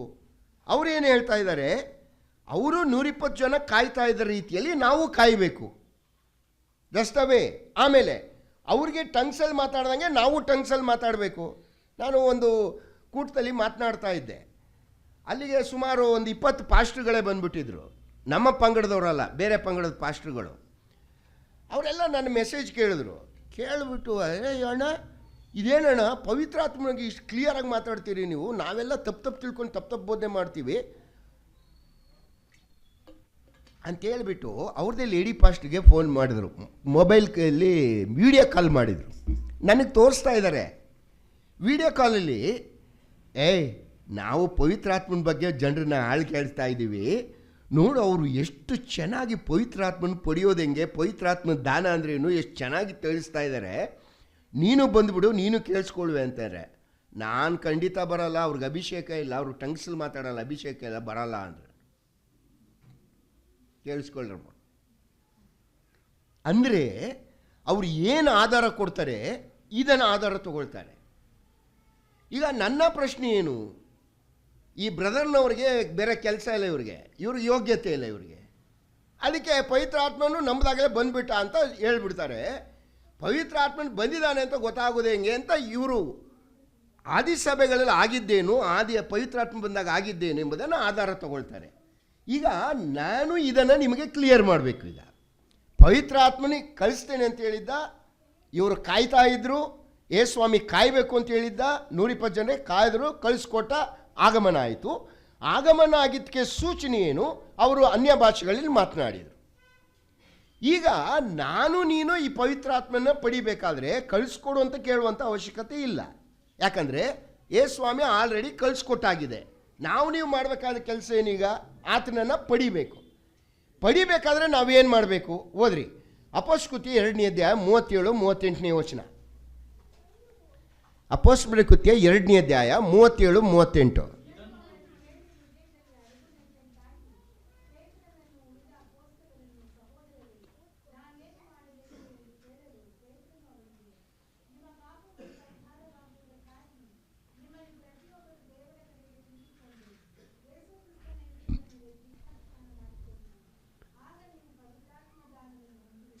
ಗಮನಿಸ್ರಿ, ಏನಾಯಿತು, ಪಂಚಾಶತಮ ದಿವಸದಲ್ಲಿ 3,000 ಜನ 120 ಜನರ ಮೇಲೆ ಪವಿತ್ರಾತ್ಮನ ಆಗಮನ ಆಗಿತ್ತು. ಈ 120 ಜನ ಅನ್ಯ ಭಾಷೆಗಳಲ್ಲಿ ಮಾತನಾಡಿದರು. ಇದನ್ನು ನೋಡಿದ ಇಸ್ರಾಯೇಲ್ ಜನರು ಬಂದಕ್ಕೆ ಏನು ಹೇಳಿದರು, ಅಯ್ಯ ನಾವು ಇವರಂತೆ ಪವಿತ್ರಾತ್ಮನ ದಾನವನ್ನು ಹೊಂದಬೇಕಾದ್ರೆ ಏನು ಮಾಡಬೇಕು? ಏನು ಹೇಳ್ದ ಪೇತ್ರ? ಇಲ್ಲ ಮರಿ, ಅಷ್ಟು ಸುಲಭ ಇಲ್ಲ. ಉಪವಾಸ ಮಾಡಬೇಕು, ಹೋರಾಡಬೇಕು, ಪ್ರಾರ್ಥನೆ ಮಾಡಬೇಕು, ಅಭಿಷೇಕ ಇದ್ದರೆ 1, 2, 3 ಜನಕ್ಕೋ ಬರ್ಬೋದು ಅಂತ ಹೇಳಿದ್ನ. ಏನು ಹೇಳ್ದ? 38ನೇ ವಚನ ಹೇಳ್ರಿ, ನಿಮ್ಮ ಪಾಪಗಳು ಪರಿಹಾರ ಆಗಬೇಕಾಗಿ ನೀವೇನು ಮಾಡಬೇಕು? ದೇವರ ಕಡೆಗೆ ತಿರ್ಕೊಳ್ಬೇಕು. ಯಾವುದು? ಚರ್ಚ್ ಕಡೆಗ. ಮತ್ತೆ ರಕ್ಷಣೆ ಹೇಗಾಗ್ತದೆ? ಯೇಸುವನ್ನೇ ಕರ್ತನೆಂದು ನೀನು ಬಾಯಿಂದ ಅರಿಕೆ ಮಾಡಿ ದೇವರು ಆತನ ಸತ್ತೋಳಿಂದ ಎಬ್ಬಿಸಿದ್ದಾನೆಂದು ಹೃದಯದಲ್ಲಿ ನಂಬಿದರೆ ನಿನಗೆ ರಕ್ಷಣೆ ಆಗುವಂಥದ್ದು. ನಿನಗೆ ರಕ್ಷಣೆ ಆಗುವಾಗ, ರಕ್ಷಣೆ ಆಗಿ ದೀಕ್ಷಾಸ್ನಾನ ಆಗುವಾಗ ಪವಿತ್ರಾತ್ಮನ ಪಡಿತೀರಿ. ಕ್ರಿಸ್ತನ ಹೆಸರಲ್ಲಿ ದೀಕ್ಷಾಸ್ನಾನ ಮಾಡಿಸ್ಕೊಳ್ರಿ, ಆವಾಗ ನೀವು ಪವಿತ್ರಾತ್ಮನ ದಾನವನ್ನು ಹೊಂದುವಿರಿ. It's a very clear. ಸತ್ಯವೇದ ಹೇಳುವಂಥ ಮಾತು ಸ್ಪಷ್ಟವಾಗಿದೆ. ಪೇತ್ರನು ಏನೂ ಹೇಳ್ತಾ ಇಲ್ಲ ಬೇರೆ. ನಿಮ್ಮ ಪಾಪಗಳು ಪರಿಹಾರವಾಗುವುದಕ್ಕಾಗಿ ದೇವರ ಕಡೆಗೆ ತಿರುಗಿಕೊಳ್ಳ್ರಿ, ಆಮೇಲೆ ಯೇಸು ಕ್ರಿಸ್ತನ ಹೆಸರಿನಲ್ಲಿ ದೀಕ್ಷಾಸ್ನಾನ ಮಾಡಿಸಿಕೊಳ್ಳ್ರಿ, ಆಗ ನೀವು ಪವಿತ್ರಾತ್ಮನ ದಾನವನ್ನು ಹೊಂದುವಿರಿ. ಹಾಗಾದರೆ ಏನು ಕಂಡೀಷನ್ ಪವಿತ್ರಾತ್ಮನ ದಾನವನ್ನು ಹೊಂದಬೇಕಾದ್ರೆ?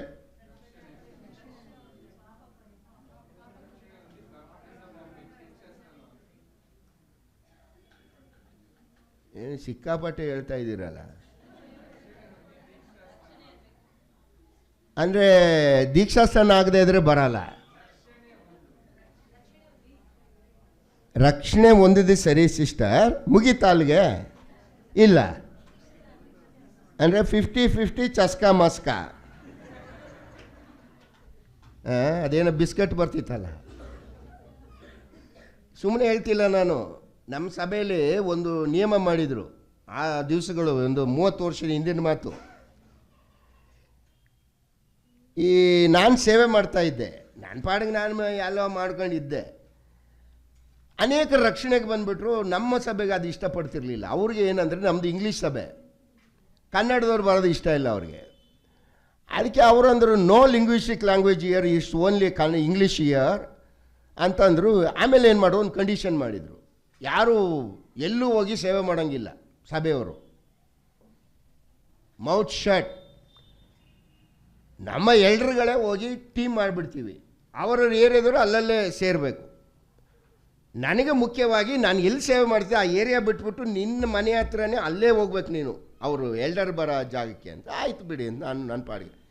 ಈ ಎಲ್ಡರ್ ಅಲ್ಲಿ ಹೋಗಿದ್ದಾರೆ, ನಾನು ಸೇವೆ ಮಾಡ್ತಿದ್ನಲ್ಲ ಅಲ್ಲಿ ಯವನಸ್ಥರಿಗೆ ನಾನು ಎಲ್ಲ ಟೀಚ್ ಮಾಡಿಬಿಟ್ಟಿದ್ದೆ. ಅವರೇನು ಪ್ರಶ್ನೆ ಕೇಳಿದ್ದಾರೆ, ಬ್ರದರ್ ರಕ್ಷಣೆ ಆಗೋದು ಯಾವಾಗ ಅಂತ ಕೇಳಿದ್ದಾರೆ.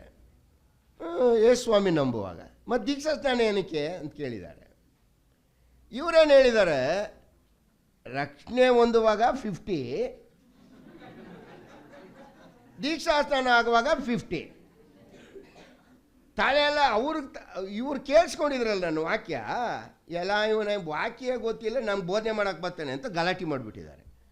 ಅವರು ನನ್ನ ಹತ್ರ ಬಂದರು, ಬ್ರದರ್ ಹಂಗೆ ಎಲ್ಲಿ ಅಲ್ಲಿ ಹೋಗಿ ಸೇವೆ ಮಾಡ್ತಿರೋ ಭಾಳ ತಲಾಟೆಗಳು ಬ್ರದರ್. ಅವರು ಏನು ತಲಾಟೆ ಅಂದೆ. ಅಲ್ಲ ಬ್ರದರ್, ಅವ್ರ ಪ್ರಶ್ನೆ ಕೇಳಿದ್ರು ನನಗೆ, ಸ್ವಾಮಿ ನಂಬುವಾಗ ರಕ್ಷಣೆ ಯಾವಾಗ ಪೂರ್ಣ ಆಗುತ್ತೆ, ಸ್ವಾಮಿ ನಂಬುವಾಗ ಅಂತಂದೆ. ಮತ್ತು ದೀಕ್ಷಾಸ್ನಾನ ಏನಕ್ಕೆ ಅಂತಂದರು. ಅದಕ್ಕೆ ಇಲ್ಲ ನಂಬುವಾಗ 50, ದೀಕ್ಷಾಸ್ನಾನದಲ್ಲಿ 50 ಅಂತ ಹೇಳ್ಬಿಟ್ಟು ಬಂದಿದ್ದೀನಿ ಅಂದರು. ಹೋದ್ರಲ್ಲ ಬ್ರದರ್, ನೀವೇ ತಪ್ಪು ಮಾಡಿದ್ದೀರಿ. ಇಲ್ಲ, ಸತ್ಯವೇದ ಅದನ್ನು ಬೋಧನೆ ಮಾಡೋದಿಲ್ಲ. ಸತ್ಯವೇದ ಹೇಳುವ ಪ್ರಕಾರ ನಂಬಿಕೆಯ ಮೂಲಕ ಕೃಪೆಯಿಂದಲೇ ರಕ್ಷಣೆ ಹೊಂದಿದರೆ ನೀನು ವಿಧಿಯಾನಾಗ್ತಿ ಅಷ್ಟೇ, ಬೇರೆ ಏನು ಅರ್ಥ ಇಲ್ಲ ಅದಕ್ಕೆ.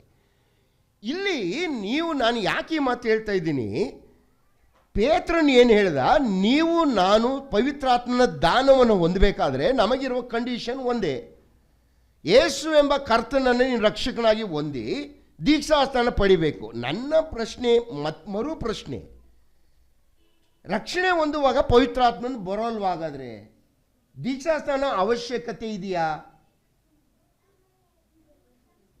ಪೇತ್ರನ ಮಾತಿನ ಪ್ರಕಾರ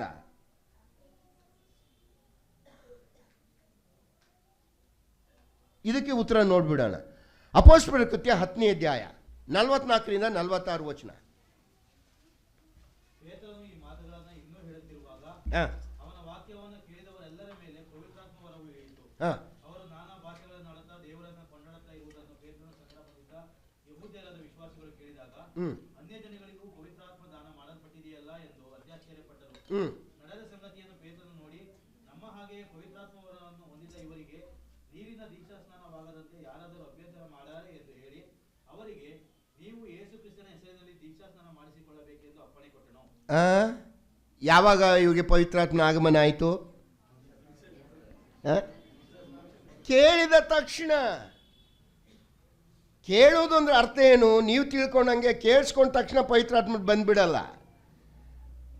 ನಾವು ಯಾರು ನಂಬಿದಾರೋ, ನೀವು ಲುದ್ಯಳ ಸಂಗತಿಯಲ್ಲಿ ಓದ್ತೀರಿ, ಅಪೊಸ್ತಲರ 16ನೇ ಅಧ್ಯಾಯದಲ್ಲಿ ಪೌಲನು ಹೇಳಿದ ಮಾತುಗಳನ್ನು ಕೇಳುವುದಕ್ಕೆ ದೇವರ ಆತ್ಮನು ಆಕೆಯ ಹೃದಯವನ್ನು ತೆರೆದನು ಅಂತ ಓದ್ತೀರಿ. ಕೇಳಿಸ್ಕೊಂಡ್ರು ಅಂದ್ರೆ ಅರ್ಥ ಏನು? ಕೊರ್ನೇಲ್ಯನ ಮನೆಯವರು ವಾಕ್ಯವನ್ನು ಅಂಗೀಕರಿಸಿದರು.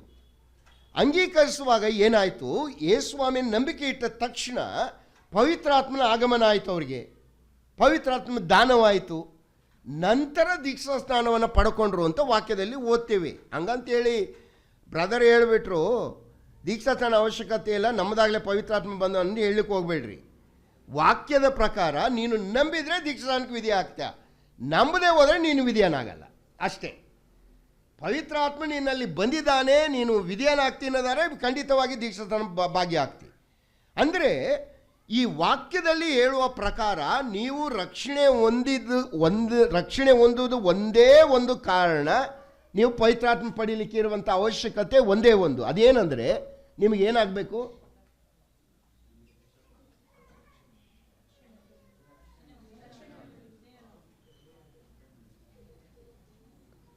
ತಿರ್ಗಾ ನನ್ನ ಹಿಂದೆ ಕರ್ಕೊಂಡು ಹೋಗ್ಬೇಡ್ರಿ.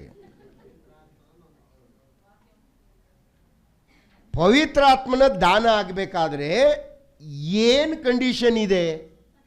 ಒಂದೇ ಒಂದು, ರಕ್ಷಣೆ. ಒಂದೇ ಒಂದು ಕಂಡೀಷನ್, ರಕ್ಷಣೆ. ಹೋಗಲಿ, 2 ಕೊರಿಂಥದವರಿಗೆ ಬರೆದ ಪತ್ರಿಕೆ 1ನೇ ಅಧ್ಯಾಯ 22ನೇ ವಚನ. 2 Corinthians chapter 1 verse 22.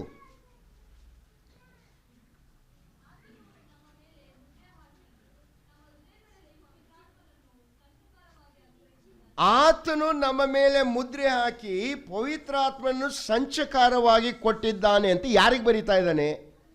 ಕೊರಿಂಥ ಸಭೆಯ ವಿಶ್ವಾಸಿಗಳಿಗೆ. ಯಾಕೆ ನಾನು ಇದನ್ನು ಓದಿಸ್ದೆ ಗೊತ್ತಾ ನಿಮಗೆ?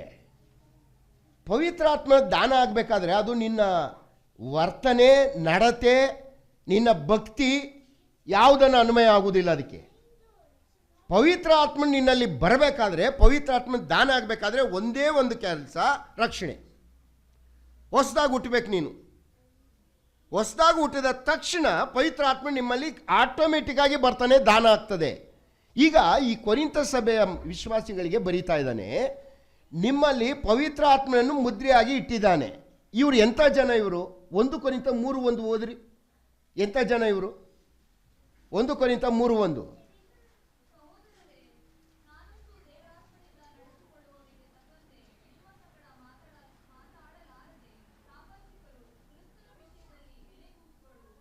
ಪ್ರಾಪಂಚಿಕರು ನೀವು, ಪ್ರಾಪಂಚಿಕರು, ಎಳೆ ಕೂಸುಗಳು, ಇಂಥವರಾದ ನಿಮಗೆ ಪವಿತ್ರಾತ್ಮನ ದಾನ ಆಗಿದೆ.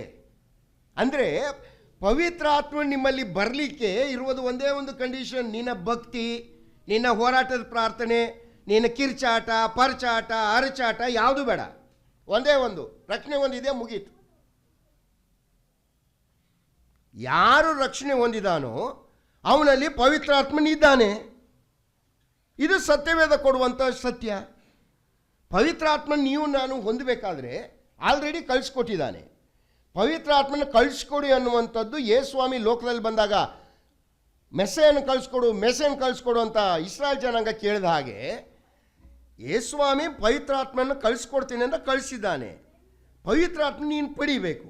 ನೀನು ಪಡೀಲಿಕ್ಕಿರುವಂಥದ್ದು ಒಂದೇ ಒಂದು ಮಾರ್ಗ, ಒಂದೇ ಒಂದು ವಿಧಾನ, ಅದು ರಕ್ಷಣೆ ಹೊಂದಬೇಕು. ನೀನು ಯೇಸುವನ್ನು ರಕ್ಷಕನಾಗಿ ಯಾರೆಲ್ಲ ಒಪ್ಪಿಕೊಳ್ತಾರೆ ಅದು ಅವರ ಭಕ್ತಿ, ಅವರ ಕಾರ್ಯಗಳನ್ನು ಅವಲಂಬಿಸಿಲ್ಲ, ಅವರು ನಂಬಿಕೆಯನ್ನು ಮಾತ್ರ ಅವಲಂಬಿಸಿದೆ. ನಂಬಿಕೆಯನ್ನು ಮಾತ್ರ ಅವಲಂಬಿಸಿದೆ. ಯಾರು ರಕ್ಷಣೆ ಹೊಂದಿದ್ದಾರೋ ಅವರಲ್ಲಿ ಪರಿಶುದ್ಧಾತ್ಮನು ಇದ್ದಾನೆ. ಎಷ್ಟು ಜನರಲ್ಲಿ ಇದ್ದಾನೆ ಇಲ್ಲಿ? ಯೂನಿವರ್ಸಲ್ ಅದು ಹೆಂಗೆ ನಿಮ್ಗೆ ಹೆಂಗೆ ಗೊತ್ತು? ನಾನು ಕೇಳ್ತಾ ಇರೋದು ನಿಮಗೆ ಪರ್ಸನಲ್ ಕ್ವಶನ್ನು. ಇದಾನ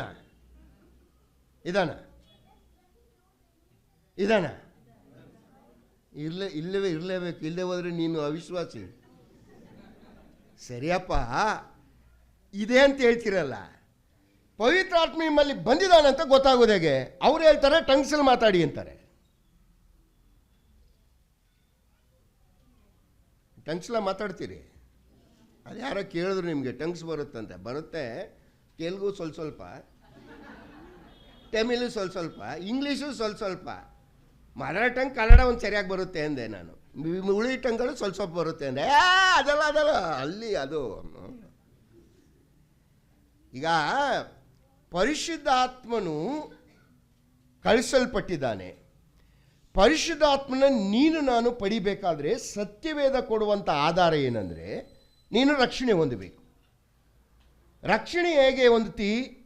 ಯೇಸುವನ್ನೇ ಕರ್ತನೆಂದು ನೀನು ಒಪ್ಪಿ ಆತನ ನನ್ನ ಪಾಪಕೋಸ್ಕರವಾಗಿ ಸತ್ಯದ ಮಾತ್ರದಲ್ಲಿ ಜೀವಿತನಾಗಿದ್ದಾನೆ ಅಂತ ನಂಬುವಾಗ ನಿನಗೆ ರಕ್ಷಣೆ ಆಯಿತು. ಯೇಸ್ವಾಮಿ ಇದನ್ನು ಇನ್ನೊಂದು ಅರ್ಥದಲ್ಲಿ ಹೇಳ್ತಾನೆ.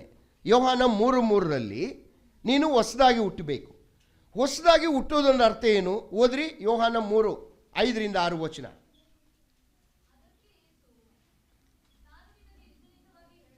ಹಾಂ,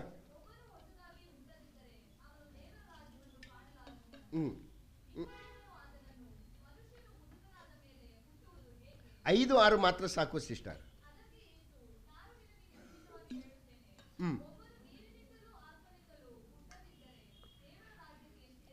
ಒಬ್ಬನು ನೀರಿನಿಂದಲೂ ಆತ್ಮನಿಂದಲೂ, ನೀರು ಅಂತ ಹೇಳುವಾಗ ದೇವರ ವಾಕ್ಯ. ಅನೇಕ ಸಂಗತಿಗಳು ಓದಿಸ್ತಾರೆ, ಆದರೆ ಮುಖ್ಯವಾಗಿ ಅಲ್ಲಿ ಹೇಳಿರುವಂಥ ಮಾತು ವಾಕ್ಯ. ವಾಕ್ಯವನ್ನು ಕೇಳಬೇಕು ನೀನು. ಯಾಕಂದರೆ ವಾಕ್ಯವನ್ನು ಕೇಳಿದ್ರೆ ರಕ್ಷಣೆ ಹೊಂದಲಿಕ್ಕೆ ಬರುವುದಿಲ್ಲ. ರೋಮಾಪುರದವ್ರಿಗೆ ಬರೆದ ಪತ್ರಿಕೆ 10ನೇ ಅಧ್ಯಾಯ 14ನೇ ವಚನದಲ್ಲಿ ಓದ್ತೀರಿ. ಕೇಳಿದ ವಾಕ್ಯಕ್ಕೆ ನಂಬಿಕೆಯ ಆಧಾರ. ಒಬ್ಬನು ವಾಕ್ಯವನ್ನು ಕೇಳಿ ಅದನ್ನು ಅಂಗೀಕರಿಸಬೇಕು. ಕೇಳದೆ ನಾವು ನಂಬುವುದು ಹೇಗೆ? ವಾಕ್ಯವನ್ನು ಕೇಳ್ತಾನೆ. 2, ಪರಿಶುದ್ಧಾತ್ಮನಿಂದ ಹುಟ್ಟಬೇಕಂದ್ರೆ ಪರಿಶುದ್ಧಾತ್ಮನು ನಿನ್ನಲ್ಲಿ ಇರಬೇಕು. ಈ ಮೂಲಕ ನೀನು ಹೊಸದಾಗಿ ಹುಟ್ಟಬೇಕು. ಯಾರು ಯೇಸು ಕ್ರಿಸ್ತನನ್ನು ರಕ್ಷಕನಾಗಿ ಅಂಗೀಕರಿಸಿದ್ದಾರೆ ಅವರಲ್ಲಿ ಪರಿಶುದ್ಧಾತ್ಮನು ಬಂದಿರ್ತಾನ ಅಥವಾ ಬೇಡಬೇಕಾ? ಏನಾದರೂ ಬಂದಿರ್ತಾನೆ. ಈಗ ನಿಮಗೆ ಈಗ ಬೇಡ ಬಿಡಿ, ಸಮ್ಮರಲ್ಲಿ ಐಸ್ ಕ್ಯೂಬ್ ಬೇಕಾಗುತ್ತಲ್ವ? ಪಾಪ ನೀವು ನಾನು ನೋಡ್ತಿರೋದು ನೋಡ್ರಿ, ಐಸ್ ಕ್ಯೂಬ್ ಅಂದರೆ ನನ್ನನ್ನೇ ಐಸ್ ನೋಡ್ದಂಗೆ ನೋಡ್ತಿದ್ದೀರಿ. ಐಸ್ ಕ್ಯೂಬ್ ಅಂದರೆ ಈ ಸಮ್ಮರಲ್ಲಿ ಜ್ಯೂಸ್ಗೆ ಹಾಕೊಂಡು ಕುಡಿಬೇಕು ಅಲ್ವಾ? ಏನು ಮಾಡ್ತೀರಿ ನೀವು? ಐಸ್ ಕ್ಯೂಬ್ ಬೇಕಾದರೆ ನಿಮ್ಮ ಮನೆಯಲ್ಲಿ ರೆಫ್ರಿಜರೇಟ್ರ್ ಇರ್ತದೆ. ನೀರನ್ನು ಕ್ರೇಟಲ್ಲಿ ಹಾಕಿ ಏನು ಮಾಡ್ತೀರಿ? ಫ್ರೀಝರಲ್ಲಿ ಇಡ್ತೀರಿ. ಇಟ್ಬಿಟ್ಟ ಮೇಲೆ ಆ ರೆಫ್ರಿಜರೇಟ್ರ್ ಸುತ್ತಲೂ, ಅಯ್ಯೋ ರೆಫ್ರಿಜರೇಟ್ರೆ ದಯಮಾಡಿ ಐಸ್ ಕೊಡು, ಭಾಳ ಕಷ್ಟಪಟ್ಟು ತೊಗೊಂಡಿದ್ದೀನಿ ನಿನ್ನ, ದಯಮಾಡಿ ನನಗೆ ಮಂಡೆ ಬಿಸಿ ಮಾಡಬೇಡ, ದಯಮಾಡಿ ಕೊಡು ಅಂತ ಡ್ಯಾನ್ಸ್ ಮಾಡ್ತೀರಾ ಸುತ್ತಲೂ. ಐಸ್ ಕ್ಯೂಬ್ ಬರ್ತದ? ಏನು ಮಾಡ್ದೇನೆ ಬರ್ತದ? ಅದೆಂಗೆ? ಬೇಡಲಿಲ್ಲ, ಹೋರಾಡಲಿಲ್ಲ, ಪ್ರಾರ್ಥಿಸಲಿಲ್ಲ, ಹೇಗೆ ಐಸ್ ಕ್ಯೂಬ್ ಬಂತು? ಕರೆಂಟಾ? ಸೈನ್ಸಿನ ನಿಯಮ, ವಿಜ್ಞಾನದ ನಿಯಮಕ್ಕೆ ನೀವು ಒಳಪಡುವಾಗ ಆಟೋಮೆಟಿಕ್. ದೇವರ ವಾಕ್ಯವು ಹಾಗೇನೆ. ದೇವರ ನಿಯಮವಾದಂಥ ರಕ್ಷಣೆಗೆ ನೀನು ಒಳಪಟ್ಟಾಗ ಪರಿಶುದ್ಧ ಆತ್ಮನ ಆಟೋಮೆಟಿಕ್ ನಿನ್ನಲ್ಲಿ ಬರ್ತಾನೆ. ನೀನು ಬೇಡಬೇಕಾದ ಅವಶ್ಯಕತೆ ಇಲ್ವೇ ಇಲ್ಲ. ಪವಿತ್ರ ಆತ್ಮ ಬಾ, ಪವಿತ್ರ ಆತ್ಮನೇ ತುಂಬ್ಕೋ, ಪವಿತ್ರ ಆತ್ಮನೇ ಮಾಡು, ಪವಿತ್ರ ಆತ್ಮನೇ ಆಗಿರು, ಎಲ್ಲ ಯಾವುದು ಬೇಕಾಗಿಲ್ಲ. ನೀನು ಮಾಡಬೇಕಾಗಿರೋ ಕೆಲಸ ಮಾಡದೆ ಮಾಡಬಾರ್ದು ಕೆಲಸ ಮಾಡ್ತಾ ಇದ್ರೆ ಪವಿತ್ರ ಆತ್ಮನ ತುಂಬ್ಕೊಳ್ಳೋದು ನಿನಗೆ ಉದ್ವೇಗ. ನೀನು ತಲೆ ಹಾಳು ಮಾಡ್ಕೊಂಡು ಕಿರ್ಚಾಡಿ ಪರ್ಚಾಡ್ಬಿಟ್ಟು ಏನೇನು ಪ್ರಯೋಜನ ಇಲ್ಲ. ನೋ, ನನ್ನ ದೇವ ಮಕ್ಕಳೇ, ನಾನು ಒಂದು ವೇಳೆ ತಮಾಷೆಗೆ ಹೇಳ್ತಾ ಇದ್ದೀನಿ, ವೆರಿ ಸೀರಿಯಸ್ ಥಿಂಗ್. ಭಾಳ ಸೀರಿಯಸ್ ಆಗಿರ್ಬೇಕು ನಾವು ವಿಚಾರಗಳು. ಸತ್ಯವೇದ ನಮಗೆ ಭಾಳ ಗಂಭೀರವಾದ ಸತ್ಯಗಳನ್ನು ಅದು ಒಳಗೊಂಡಿದೆ. ಇದನ್ನು ನಾವು ಅರ್ಥ ಮಾಡಿಕೊಳ್ಳದೆ ನಮ್ಮ ಸಭೆಗಳಲ್ಲಿ ಸತ್ಯವಾಕ್ಯ ತಿಳ್ಕೊಂಡ ಅನೇಕ ವಿಶ್ವಾಸಿಗಳು ಈ ದಿವಸ ಅನ್ಯ ಸಭೆಗಳಲ್ಲಿ ಈ ಸಂಗತಿಗಳಿಗೆ ಮಾರು ಹೋಗಿ ನಷ್ಟವಾಗೋ ರೀತಿಯಲ್ಲಿ ಇದ್ದಾರೆ ಇವತ್ತು.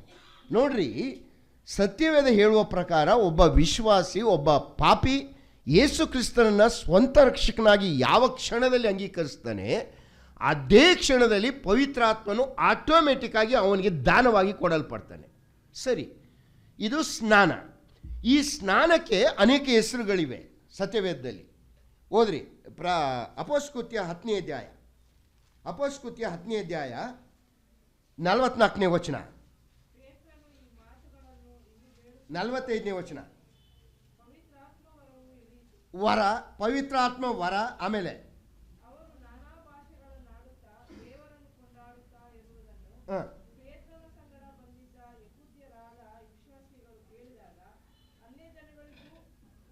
ಅನ್ಯ ಜನರಿಗೂ ಪವಿತ್ರಾತ್ಮನ ದಾನ, ಪವಿತ್ರಾತ್ಮನ ವರ, ಪವಿತ್ರಾತ್ಮನ ದಾನ, ಪವಿತ್ರಾತ್ಮನ ಸ್ನಾನ. 11ನೇ ಅಧ್ಯಾಯ, ಅಪೊಸ್ತಲಕೃತ್ಯ 11ನೇ ಅಧ್ಯಾಯ 15ರಿಂದ 17 ವಚನ.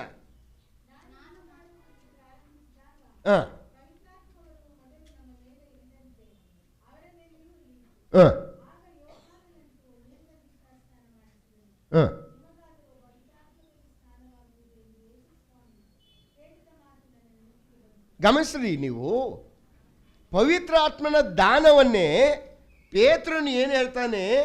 ಪವಿತ್ರಾತ್ಮನ ಸ್ನಾನ ಅಂತ ಹೇಳ್ತಾನೆ. ನಾನು ಕೊರ್ನೇಲನ ಮನೆಗೆ ಬಂದೆ. ಕೊರ್ನೇಲನ ಮನೆಗೆ ಬಂದಾಗ ವಾಕ್ಯವನ್ನು ಹೇಳುವಾಗ ಅವರು ನಾವೇನು ಭಾವಿಸ್ಕೊಂಡಿದ್ದು ಪವಿತ್ರಾತ್ಮನ ದಾನ, ದೀಕ್ಷಾ ಸ್ನಾನ, ರಕ್ಷಣೆ ಎಲ್ಲವೂ ಯಹೂದ್ಯರಿಗೆ ಮಾತ್ರ.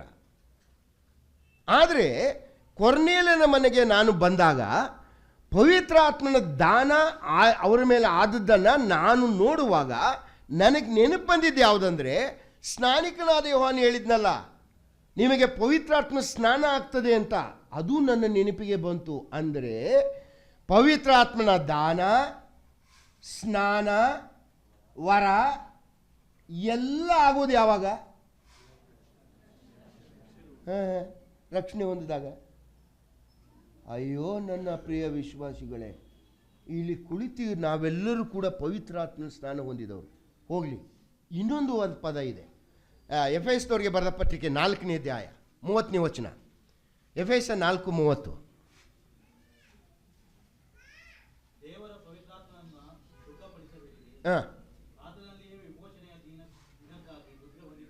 ಮುದ್ರೆ ಹೊಂದಿದ್ದೀರಿ, ಪವಿತ್ರಾತ್ಮನೆಂಬ ಮುದ್ರೆಯನ್ನು ಹೊಂದಿದ್ದೀರಿ. ಪವಿತ್ರಾತ್ಮನೆಂಬ ಮುದ್ರೆ ಅಂದರೆ ರೌಂಡ್ ಸೀಲು, ಸ್ಕ್ವಯರ್ ಸೀಲ್ ಅಲ್ಲ. ಪವಿತ್ರಾತ್ಮ ನಿಮ್ಮೊಳಗಿರೋದೇ ಮುದ್ರೆ, ಮುದ್ರೆಯಾಗಿ ನಿಮ್ಮಲ್ಲಿದ್ದಾನೆ ಅಂತ ಬರೀತಾನೆ. ಇದು ಆಗೋದು ಯಾವಾಗ?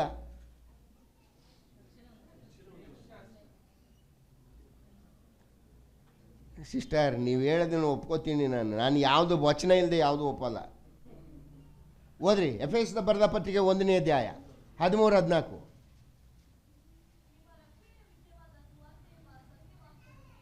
ಹಾಂ,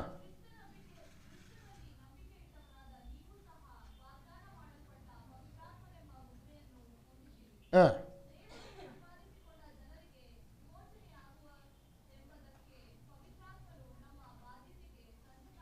ಗಮನಿಸ್ತಾರ ನೀವು? ಕ್ರಿಸ್ತನ ಸುವಾರ್ತೆ ಎಂಬ ಸತ್ಯವಾಕ್ಯವನ್ನು ಕೇಳಿ ಕ್ರಿಸ್ತನಲ್ಲಿ ನಂಬಿಕೆ ಇಟ್ಟವರಾದ ನೀವು ಪವಿತ್ರಾತ್ಮನೆಂಬ ಮುದ್ರೆಯನ್ನು ಹೊಂದಿದಿರಿ. ಆ ಮುದ್ರೆ ಆತನೇ ಸಂಚಕಾರವಾಗಿ ನಿಮ್ಮಲ್ಲಿರ್ತಾನೆ. ಇದಾಗೋದು ಯಾವಾಗ? ವಾಕ್ಯವನ್ನು ಕೇಳಿ ನಂಬುವಾಗ. ಅಂದರೆ ನೀನು ರಕ್ಷಣೆ ಹೊಂದುವಾಗ ಎಷ್ಟೆಲ್ಲ ಕಾರ್ಯ ಆಗ್ತದೆ ನೋಡ್ರಿ. ರಕ್ಷಣೆ ಹೊಂದುವಾಗ ಒಂದು ಮುದ್ರೆ, ಸ್ನಾನ, ದಾನ, ವರ ಎಲ್ಲ ಕಾರ್ಯ ಒಂದೇ ಒಂದು ಕಂಡೀಷನ್. ಏನು ಕಂಡೀಷನ್ ಅದಕ್ಕೆ? ರಕ್ಷಣೆ. ರಕ್ಷಣೆ. ಈಗ ಇಲ್ಲೊಂದು ಸಮಸ್ಯೆ ಬರ್ತದೆ. ಅವರು ಅನೇಕ ಪಂಗಡಗಳು ಏನು ಹೇಳ್ತಾ ಇದ್ದಾರೆ, ನೀವು ಹೇಳಿಬಿಟ್ರಿ ಕೈಗಳೇನುವಾಗ ಪವಿತ್ರಾತ್ಮ ವರ ಆಗಲ್ಲ ಅಂತ ಹೇಳ್ತೀರಲ್ವ ನೀವು, ರಕ್ಷಣೆ ಒಂದಾಗಲೇ ಬಂದುಬಿಡ್ತು ಅಂತ. ಅಪೊಸ್ತಲಕೃತ್ಯ 8ನೇ ಅಧ್ಯಾಯ ತೆಗಿರಿ. ಅಪೊಸ್ತಲಕೃತ್ಯ 8ನೇ ಅಧ್ಯಾಯ 16 ಮತ್ತು 17ನೇ ವಚನ.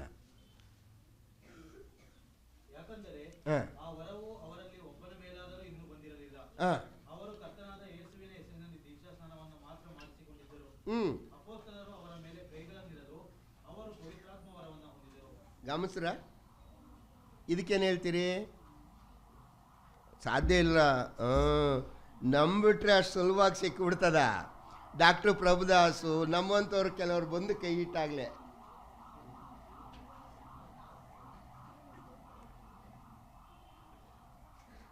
ನಿಮ್ಮ ಸಭೆ ಹೇಳ್ರು ಕೋಪ ಮಾಡ್ಕೊಬೋದು.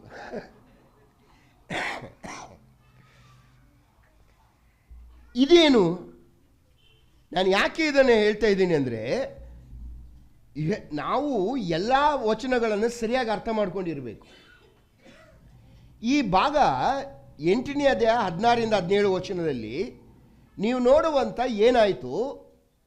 ಫಿಲಿಪ. ಯಾವ ಫಿಲಿಪ ಇವನು? ಫಿಲಿಪನು ಬಂದು ಸಮಾರ್ಯಕ್ಕೆ ಸುವಾರ್ತೆ ಸಾರ್ದ. ಸಮಾರ್ಯ ಅಂದ್ರೇನು?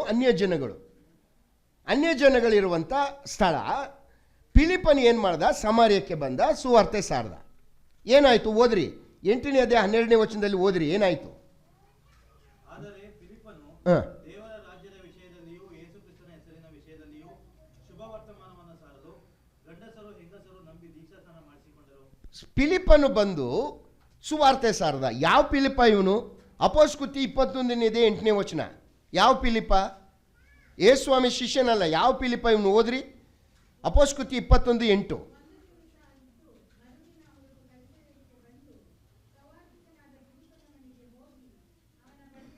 ಸುವಾರ್ತಿಕನಾದ ಫಿಲಿಪ.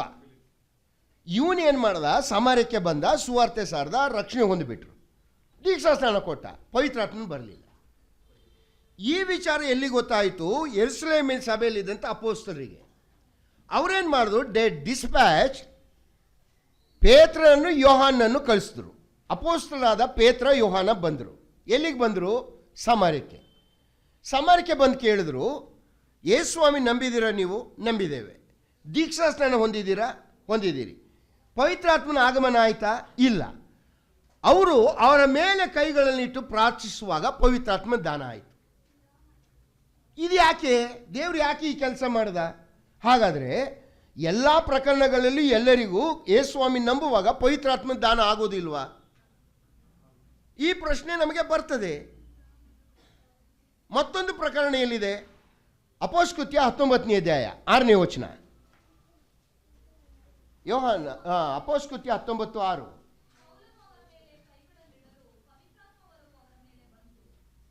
ಇವರು ಯಾರು? ಯೋಹಾನನ, ಸ್ನಾನಿಕನಾದ ಯೋಹಾನನ ಶಿಷ್ಯರು. 2 ಪ್ರಕರಣಗಳಲ್ಲಿ, ಒಂದು ಸಮಾರ್ಯ ಸೀಮೆಯ ಜನರಲ್ಲಿ, 2 ಸ್ನಾನಿಕನಾದ ಯೋಹಾನನ ಶಿಷ್ಯರಿಗೆ. ಅವರು ದೀಕ್ಷಾಸನ ಮಾಡಿಸಿಕೊಂಡ ಮೇಲೆ ಪೌಲನು ಮತ್ತು ಅಪೊಸ್ತಲರು ಕೈಗಳನ್ನಿಡುವಾಗ ಪವಿತ್ರಾತ್ಮ ದಾನ ಆಯಿತು. ಇದಕ್ಕೆ ಕಾರಣ ಇತ್ತು.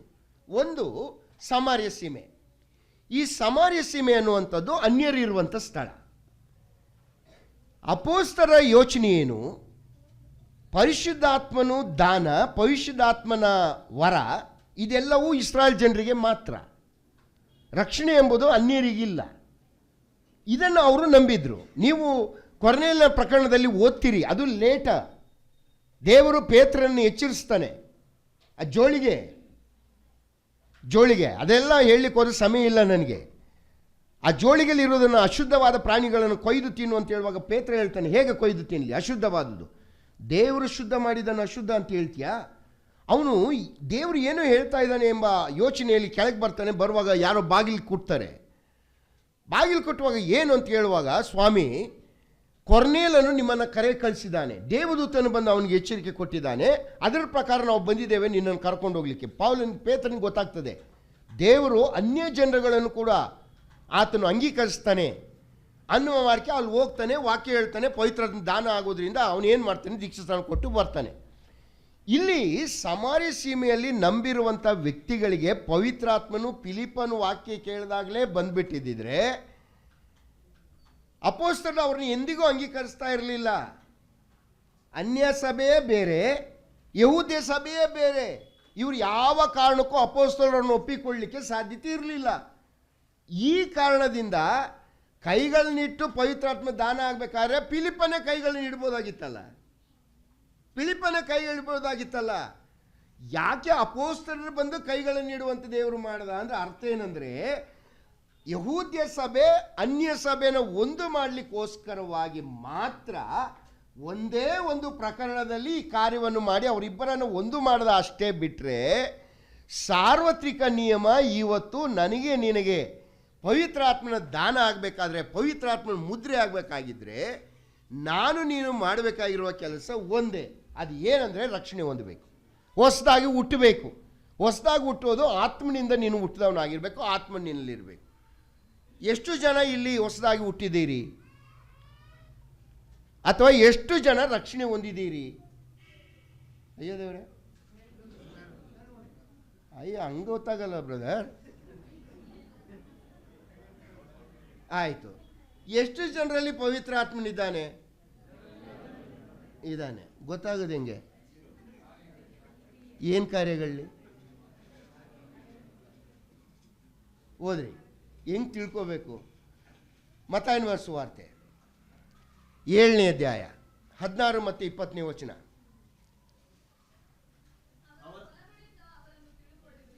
ಆ 20ನೇ ವಚನ.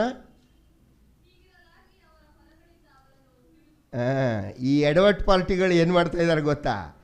ವರಗಳಿಂದ ತಿಳ್ಕೊಳ್ಳಿ ಅಂತಾರೆ. ಪವಿತ್ರಾತ್ಮ ನಿನ್ನಲ್ಲಿದ್ದಾನೆ ಎಂಬುದನ್ನು ವರಗಳಿಂದ ತಿಳ್ಕೊಳಕ್ಕೆ ಹೋಗಬೇಡ. ಫಲ ಅಂದ್ರೆ ಏನು? ಏನು ಕಾರ್ಯ? ಒಬ್ಬರು IT, ಒಬ್ಬರು BT, ಒಬ್ಬರು ಹ್ಯಾಟಿ, ಒಬ್ಬರು ಸರ್ಕಾರಿ, ಇಬ್ಬರು ಇಲ್ಲದೆ ಹೋದರೆ ಕೋರ್ಟು. ಏನು ಕಾರ್ಯ? ಓದ್ರಿ ಗಲಾತ್ಯ 5:22. ಏನು ಫಲಗಳಂದ್ರೆ ಏನು? ಹಾಂ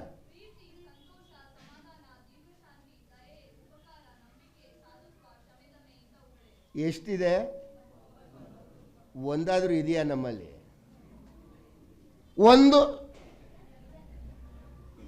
ಒಂದು ಇದೆಯಾ? 1 Yohana 1:8. ಅಯ್ಯೋ, ಓದ್ತಿದ್ದೀರಾ? ಅದು ಮುಡ್ಕ ಓದ್ಬಿಡ್ರಿ, ಯಾಕೆ ಹುಡ್ತಿದ್?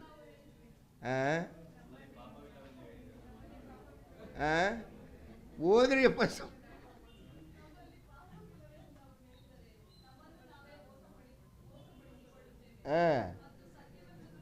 ಮತ್ತೇನು ಕಿಲಾಡಿಗಳಲ್ವ ನಾವು? ರಕ್ಷಣೆ ಹೊಂದಿದ್ದೀರಿ ಅಂದರೆ ಹ್ಞೂ ಅಂತೀರಿ. ಪವಿತ್ರ ಆತ್ಮನ ಇದು ಇರಲೇಬೇಕಲ್ಲ, ಇದ್ದೇ ಅಂತೀರಿ. ಫಲ ಕೇಳಿದ್ರೆ ಒಂದೂ ಇಲ್ಲ. ಯಾರಿದ್ದಾನೆ ಹಾಗಾದರೆ? ಅಲ್ಲೇ ಇದೆ ಮುಂದೆ 19ನೇ ವಚನ, ಸ್ವಲ್ಪ ಓದ್ಬಿಡ್ರಿ ನೋಡೋಣ.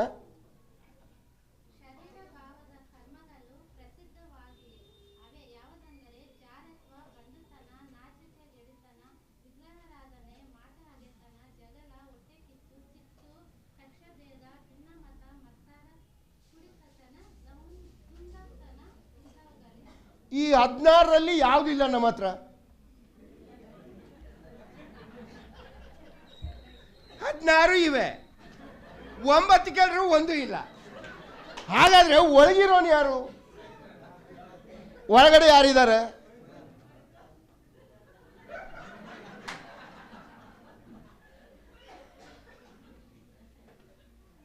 ದೇವ ಮಕ್ಕಳೇ, ಭಾಳ ತಮಾಷೆಯಾಗಿ ನಾನು ಮಾತನಾಡಿದರೂ ಕೂಡ ಭಾಳ ಗಂಭೀರವಾಗಿ ಯೋಚನೆ ಮಾಡಬೇಕಾದ ವಿಚಾರ ಏನಂದರೆ, ಇವತ್ತು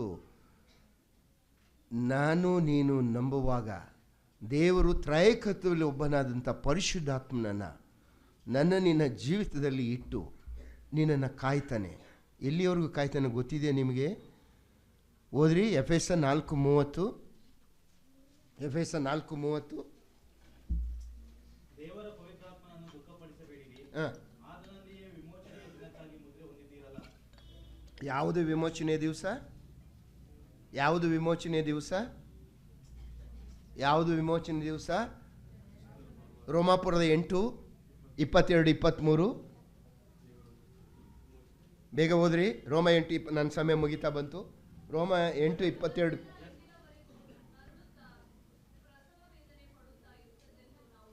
ಹಾಂ,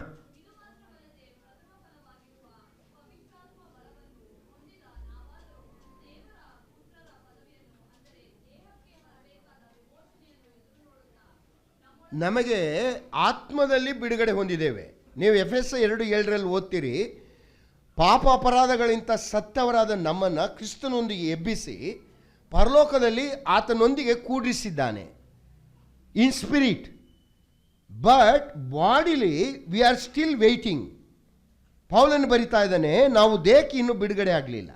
ಈ ದೇಹಕ್ಕೆ ಬಿಡುಗಡೆ ಆಗುವುದು ಯಾವಾಗ? ನನ್ನ ಕರ್ತನಾದ ಯೇಸುಸ್ವಾಮಿ ಮಧ್ಯಾಕಾಶಕ್ಕೆ ಸಭೆಯನ್ನು ಕೊಂಡೊಯ್ಯಲಿಕ್ಕೆ ಬರುವಾಗ ನಾನು ನೀನು ಮಹಿಮಾ ಶರೀರಗಳನ್ನು ಹೊಂದಿ ಪುನರುತ್ಥಾನ ಹೊಂದಿ ಮಹಿಮಾ ಶರೀರದಲ್ಲಿ ಆತನ ಬಳಿಗೆ ಹೋಗ್ತಿದ್ದಿ. 1 ಥೆಸಲೋನಿಕ 4:16-17, 1 ಕೊರಿಂಥ 15:50-53 ವಚನದಲ್ಲಿ ಓದ್ತೀರಿ.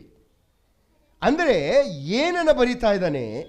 ನೀನು ನಾನು ಪರಿಶುದ್ಧಾತ್ಮ ಯೇಸುಸ್ವಾಮಿ ನಂಬುವಾಗ ಪರಿಶುದ್ಧಾತ್ಮ ನಮ್ಮಲ್ಲಿ ಬರ್ತಾನೆ.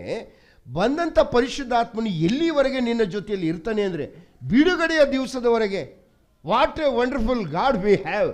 ಎಂಥ ಕರ್ತನು, ಕಾಯುವಂಥ ಕರ್ತನು. ನಿನ್ನನ್ನು ಯಾರೂ ನಷ್ಟ ಮಾಡದಂತೆ, ನಿನ್ನ ರಕ್ಷಣೆ ನಷ್ಟವಾಗದಂತೆ ಆತನು ನಿನ್ನಲ್ಲಿದ್ದು ನಿನ್ನನ್ನು ಕಾಯ್ತಾನೆ. ಬಿಡುಗಡೆಯ ದಿವಸದವರೆಗೂ ನಿನ್ನನ್ನು ಕಾಯುವಾತನಾಗಿದ್ದಾನೆ ಪರಿಶುದ್ಧಾತ್ಮನು. ಒಂದು ಸಲ ನಿನ್ನಲ್ಲಿ ಬಂದ ಮೇಲೆ ಆತನು ಯಾವ ಕಾರಣಕ್ಕೂ ನಿನ್ನನ್ನು ಬಿಟ್ಟು ಹೋಗುವುದಿಲ್ಲ ಎಂಬುದಾಗಿ ವಾಕ್ಯದಲ್ಲಿ ಗಮನಿಸ್ತೀರಿ. ಅದರಿಂದ ನಾನು ನಿಮ್ಮನ್ನು ಕಳಕಳಿಯಿಂದ ಕೇಳುವುದೇನೆಂದರೆ, ಈ ದಿವಸ ನಾನು ನೀನು ಗಮನಿಸಬೇಕಾದ ವಿಚಾರ ಏನಂದರೆ, ಪರಿಶುದ್ಧಾತ್ಮನು ನನಗೆ ದಾನವಾಗಿ, ವರವಾಗಿ, ಸ್ನಾನವಾಗಿ, ಮುದ್ರೆಯಾಗಿ ಕೊಡಲ್ಪಡಬೇಕಾದ್ರೆ ನಾನು ಕರ್ತನಾದ ಯೇಸುಸ್ವಾಮಿಯಲ್ಲಿ ಹೊಸದಾಗಿ ಹುಟ್ಟಿರಬೇಕು, ಇಲ್ಲವೇ ರಕ್ಷಣೆ ಹೊಂದಿರಬೇಕು. ರಕ್ಷಣೆ ಹೊಂದುವಾಗ ಈ ಕಾರ್ಯವೆಲ್ಲವೂ ಸಂಪೂರ್ಣವಾಗಿ ನನ್ನಲ್ಲಿ ಆಗಿ ಹೋಗ್ತದೆ. ನಾನು ಬೇಡಬೇಕಾಗಿಲ್ಲ, ಕೇಳಬೇಕು ಆಗಿಲ್ಲ. ನಾನು ನಂಬಿಕೆಯನ್ನು ಆಧಾರಗೊಂಡದೆ. ನನ್ನ ನಂಬಿಕೆಯನ್ನು ನಂಬದ ನಂತರ ಆತನು ನನ್ನಲ್ಲಿ ಬಂದಾಗ ಆತನು ಬಿಡುಗಡೆ ದಿವಸದವರೆಗೂ ನನ್ನಲ್ಲೇ ಇರ್ತಾನೆ. ಯಾವ ಕಾರಣಕ್ಕೂ ಬಿಟ್ಟು ಹೋಗೋಲ್ಲ. ಬಿಟ್ಟು ಹೋಗ್ತಾನೆ ಪಾಪ ಮಾಡಿದರೆ? ಪಾಪ ಮಾಡಿದ್ರೆ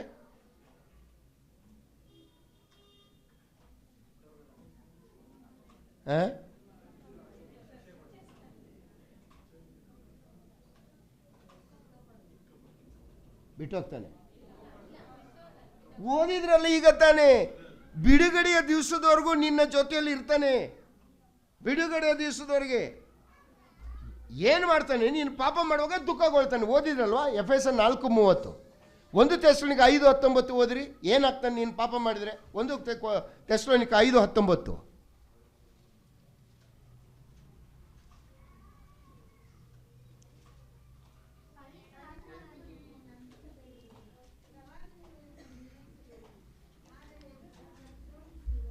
ಪವಿತ್ರ ಆತ್ಮನನ್ನು ನಂದಿಸಬೇಡ್ರಿ. ಯಾವಾಗ ಪವಿತ್ರ ಆತ್ಮನ ನಂದಿ ಹೋಗೋದು ಅಥವಾ ಪವಿತ್ರ ಆತ್ಮನ ದುಃಖಗೊಳ್ಳೋದು ಯಾವಾಗ? ನಿನ್ನಲ್ಲಿ ಪಾಪದ ಸ್ವಭಾವದಲ್ಲಿ ಮುಂದುವರೆದ್ರೆ. ಪವಿತ್ರ ಆತ್ಮ ನಿನ್ನಲ್ಲಿ ಬಂದ ಮೇಲೆ ನಿನ್ನ ಬಿಟ್ಟು ಹೋಗೋದಿಲ್ಲ. ಇದೆಲ್ಲ ಒಂದು. ಆದರೆ ಪವಿತ್ರ ಆತ್ಮದಿಂದ ಭರಿತರಾಗಬೇಕಾದ್ರೆ ಅದು ನಿನ್ನ ಕರ್ತವ್ಯ, ನಿನ್ನ ಕೆಲಸ. ಅದು ಪವಿತ್ರ ಆತ್ಮನ ತಾನು ಆಟೋಮೆಟಿಕ್ಕಾಗಿ ಭರಿತನಾಗುವುದಿಲ್ಲ. ಪವಿತ್ರ ಆತ್ಮನಲ್ಲಿ ದಾನ ಆಗುವಂಥದ್ದು ಅಂದರೆ ನಿನ್ನಲ್ಲಿ ಬರುವಂಥದ್ದು ಸ್ನಾನ, ಮುದ್ರೆ, ವರ ಎಲ್ಲವೂ ಆಟೋಮೆಟಿಕ್, ನಿನ್ನ ನಂಬಿಕೆ. ಬಟ್ ಪವಿತ್ರ ಆತ್ಮನಿಂದ ಭರಿತರಾಗುವಂಥದ್ದು ಅದು ನಿನ್ನ ಕಾರ್ಯದ ಮೇಲೆ ಅದು ಒಳಗೊಂಡಿದೆ. ನೀನು ಎಷ್ಟರ ಮಟ್ಟಿಗೆ ದೇವರ ವಾಕ್ಯಕ್ಕೆ ವಿಧೇಯನಾಗ್ತೀಯೋ ಅಷ್ಟರ ಮಟ್ಟಿಗೆ ಆತನು ಪ್ರಬಲನಾಗಿ ನಿನ್ನಲ್ಲಿ ಕಾರ್ಯ ಮಾಡ್ತಾನೆ. ಅದನ್ನು ಮಾಡಲಿಕ್ಕೆ ಸಮಯ ಇಲ್ಲ ನನಗೆ. ಪವಿತ್ರಾತ್ಮ ಭರಿತರಾಗೋದೇ ಅದಕ್ಕೆ ಒಂದು ಕ್ಲಾಸ್ ನಾನು ಮಾಡಬೇಕು, ಆಗೋದಿಲ್ಲ. ಇದು ಯಾಕೆ ಪವಿತ್ರಾತ್ಮ ನಿನ್ನಲ್ಲಿ ಬಂದಿದ್ದಾನೆ ಎಂಬುದನ್ನು ಫಲಗಳಿಂದ ಗಮನಿಸಬೇಕು. ಯಾಕೆ ವರಗಳಿಂದ ಗಮನಿಸಬಾರ್ದು? ಅವರೇನು ಹೇಳ್ತಾರೆ? ಪವಿತ್ರಾತ್ಮ ನನ್ನಲ್ಲಿ ಇದ್ದಾನೆ ಅಂತ ಹೇಳಿದ್ರೆ 1 ಟಂಗ್ಸ್ ಮಾತಾಡಬೇಕು, 2 ಮುಟ್ಟಿದ್ರೆ ಬೀಳ್ಬೇಕು. ನೀನು ಬಿದ್ದವನು ಎದ್ರದಲ್ಲ, ಎದ್ದಿರೋನು ಬೀಳಬೇಕು. ಆಮೇಲೆ ವಿಪರೀತ ಅಲ್ಲೆಲೂಯ ಅಂತೆಲ್ಲ ಆಡಬೇಕು. ನಾನು ಆಡಬೇಡಿ ಅಂತ ನಾನು ಹೇಳೋದಿಲ್ಲ. This not A indication. ನಾವು ಸುಮ್ಮನೆ ಏನೋ ಭ್ರಮೆ ನಮಗೆ. ನನಗೆ ಫೋನ್ ಮಾಡಾಗ ಕೆಲವರು ಅಲ್ಲೆಲೂಯ ಅಂತ ಹೇಳಿದ್ರೆ ಹಲೋ ಅಂತೀನಿ, ಅಲ್ಲೆಲೂಯ ಅಂದ್ರೆ ತಿರ್ಗಾ ಹಲೋ ಅಂತೀನಿ. ಅಂದರೆ ಅವರೇ ಹಲೋ ಬ್ರದರ್ ಅಂತಾರೆ, ಇವನು ಸೆಟ್ ಆಗಲ್ಲ ಅಂತೇಳಿ. ಕಾರಣ ಏನು? ಇದು ಏನಕ್ಕೆ ಇದೆಲ್ಲ ಎಕ್ಸ್ಟ್ರಾ ಫಿಟ್ಟಿಂಗ್ಗಳು? ನಾನು ಪವಿತ್ರ ಆತ್ಮನಿಂದ ನಡೆಸಲ್ಪಡ್ತಾ ಇದ್ದೀನಿ ಅಂತ ಶೋನೋ ಇಲ್ಲ. ಸ್ವಾಮಿ ಏನು ಹೇಳ್ತಾನೆ? ನೀನು ವರಗಳಿಂದ ಒಬ್ಬ ವ್ಯಕ್ತಿಯನ್ನು ಅಳತೆ ಮಾಡೋಕ್ಕೆ ಹೋಗಬೇಡ. ಯಾಕೆ ಅಳತೆ ಮಾಡೋದು? ಓದ್ರಿ ಮತ್ತಾಯನ ಬಸುವಾರ್ತೆ 7ನೇ ಅಧ್ಯಾಯ 21-23 ಏನಿದೆ ಅಲ್ಲಿ? ಮತ್ತಾಯ 7:21-23.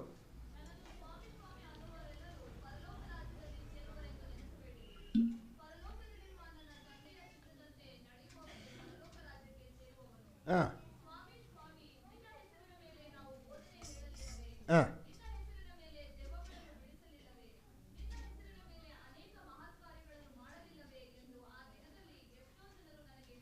ಹಾಂ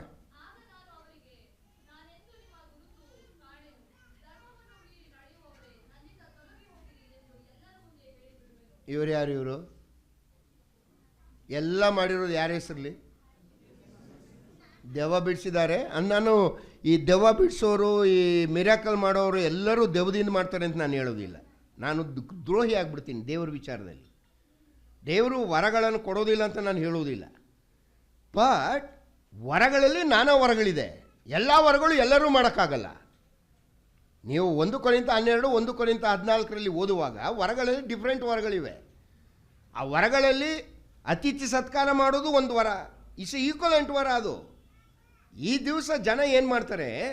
ಈ ವರಗಳೇ ಪವಿತ್ರ ಆತ್ಮ ನಮ್ಮಲ್ಲಿ ಇದ್ದಾನೆ ಅನ್ನೋದಕ್ಕೆ ಇಂಡಿಕೇಶನ್ ಅಂತ ತೋರಿಸ್ಲಿಕ್ಕೆ ಹೋಗ್ತಾರೆ. ವಾದ ಏನು ಅವ್ರದ್ದು? ಇದೆಲ್ಲ ನೀನು ಮಾಡಿದ್ರೆ ಪವಿತ್ರ ಆತ್ಮ ನಿನ್ನಲ್ಲಿ ಇದ್ದಾನೆ ಅಂತ ಗೊತ್ತಾಗ್ತದೆ. ಯಾವುದು? ಟಂಗ್ಸಲ್ಲಿ ಮಾತಾಡುವಂಥದ್ದು, ದೇವಗಳನ್ನು ಬಿಡಿಸುವಂಥದ್ದು, ಕಾಯಿಲೆ ವಾಸಿ ಮಾಡುವಂಥದ್ದು, ಇದೆಲ್ಲ ನೀನು ಮಾಡುವಾಗ ಪವಿತ್ರಾತ್ಮ ನೀನು ಇದ್ದಾನೆ ಎಂಬುದಕ್ಕೆ ಸೂಚನೆ ಅಂತ ಅವರು ಹೇಳ್ತಾರೆ. ಯೇಸುಸ್ವಾಮಿ ಏನು ಹೇಳ್ತಾನೆ? ನೋ, ಒಬ್ಬನು ಸ್ವಾಮಿ ಸ್ವಾಮಿ 24 ಗಂಟೆ ಅಲ್ಲೆಲುಯ್ಯ, 24 ಗಂಟೆ ಸ್ತೋತ್ರ ಸ್ತೋತ್ರ ಸ್ತೋತ್ರ ಸ್ತೋತ್ರ, ರಕ್ತ ರಕ್ತ ರಕ್ತ ರಕ್ತ, ಏನಂತ ನನಗೆ ಅರ್ಥ ಆಗಿಲ್ಲ ಅವೆಲ್ಲ. ಇನ್ನೂ ನನಗೆ ಅರ್ಥ ಆಗಿಲ್ಲ 47 ವರ್ಷ ಸೇವೆಯಲ್ಲಿ. ಸುಮ್ಮನೆ ರಕ್ತ ರಕ್ತ ಏಸು ರಕ್ತ ಏಸು ರಕ್ತ ಏಸು ರಕ್ತ ಏಸು ರಕ್ತ ಕೊಟ್ಟು ನಮ್ಮನ್ನು ಕೊಂಡ್ಕೊಂಡು ಆಗೋಗಿದೆ. ಸುಮ್ಮನೆ ಏನೋ ಏನೋ ಬಿಡೋದು, ಏನೋ ಎಮೋಷನ್. ಪಾಪ ನಮ್ಮ ಮನೆ ಕಡೆ ಲೇಡೀಸ್ ಇದ್ದಾರೆ, ನಾನು ಬೋಧಕ ಅಂತ ಗೊತ್ತು. ಅಲ್ಲೆಲುಯ್ಯ ಸ್ವಾಮಿ ಅಲ್ಲೆಲುಯ್ಯ ಬ್ರದರ್ ಅಂಗಳು ಹೋಗ್ತಾರೆ, ಬೆಳಿಗ್ಗೆ ಭಾರಿ ಖುಷಿಲಿ ಹೋಗ್ತಿರ್ತಾರೆ. 2 ಗಂಟೆಗೆ ನಾನು ಚರ್ಚ್ ಮುಗಿಸ್ಕೊಂಡು ಮನೆಗೆ ಬರ್ತಿರ್ತೀನಿ. ನೀವು ಸಿಸ್ಟರ್ ಹೋಗ್ತಾ ಇರ್ತೀವಿ. ಏನು ಸಿಸ್ಟರ್ ಅಂದರೆ ಯಾಕಂದರೆ ಯುದ್ಧಕ್ಕೆ ಹೋಗಿ ಬಂದಂಗೆ ಬರ್ತಾ ಇರ್ತಾರೆ. ಏನು ಯುದ್ಧ ಭೂಮಿ, ಇವ್ರು ಏನು ಮಾಡಿರ್ತಾರೆ ಅಲ್ಲಿ, ಎಮೋಷನನ್ನು ರೈಸ್ ಮಾಡ್ಕೊಂಡು ಕುಣಿದು ಕೂಪುಳಿಸಿ ಹಾರಾಡಿ ಬೆವರು ಸುರಿಸಿ ಕಿರ್ಚಾಡಿ ಅವ್ರೇನು ತಿಳ್ಕೊತಾರೆ, ಆತ್ಮನ ನನ್ನ ಮೇಲೆ ಬಂದ, ಕೂಗಾಡಿ ಅರಚಾಡಿ ಪರಲೋಕಕ್ಕೆ ಹೋಗ್ಬಿಟ್ಟು ಬಂದೆ ಅಂತ ಹೋಗ್ತಾರೆ. ನೀವು ಹೋಗಿರೋದೆಲ್ಲಿಗೆ, ಮಾಳಿಗೆವರೆಗೂ ಹೋಗಿಲ್ಲ. ನಿಮಗೆ ಗೊತ್ತಿಲ್ಲ, ನಾನು ಒಮ್ಮೆ ಈ ನಾಗವರದಲ್ಲಿ ಸೇವೆ ಮಾಡ್ತಿದ್ದೆ. 100 ಜನ ರಕ್ಷಣೆಗೆ ಬಂದ್ಬಿಟ್ರು. 100 ನಮ್ಮ ಸಭೆಯವ್ರಿಗೆ ಹೇಳಿದೆ, 25 ವರ್ಷಗಳ ಹಿಂದಿನ ಮಾತು. ಸಭೆಯವ್ರಿಗೆ ಹೇಳಿದೆ, ಸಭೆಯವರು ಅಂದರು no no no no no Kannada, no Kannada, we don't, you start on assembly ಅಂದರು. ನನ್ನ ಬಿಸ್ನೆಸ್ ಅಲ್ಲ ಅದು. ಅಲ್ಲಿ ಒಬ್ಬ ಇದ್ದ, ಅವನು 2 ಜನ ಕೂರ್ಸ್ಕೊಂಡು ಕೂತಿದ್ದ. ಅಣ್ಣ ನನಗೆ ಕೊಟ್ಬಿಡೋಣ ಅಂದ.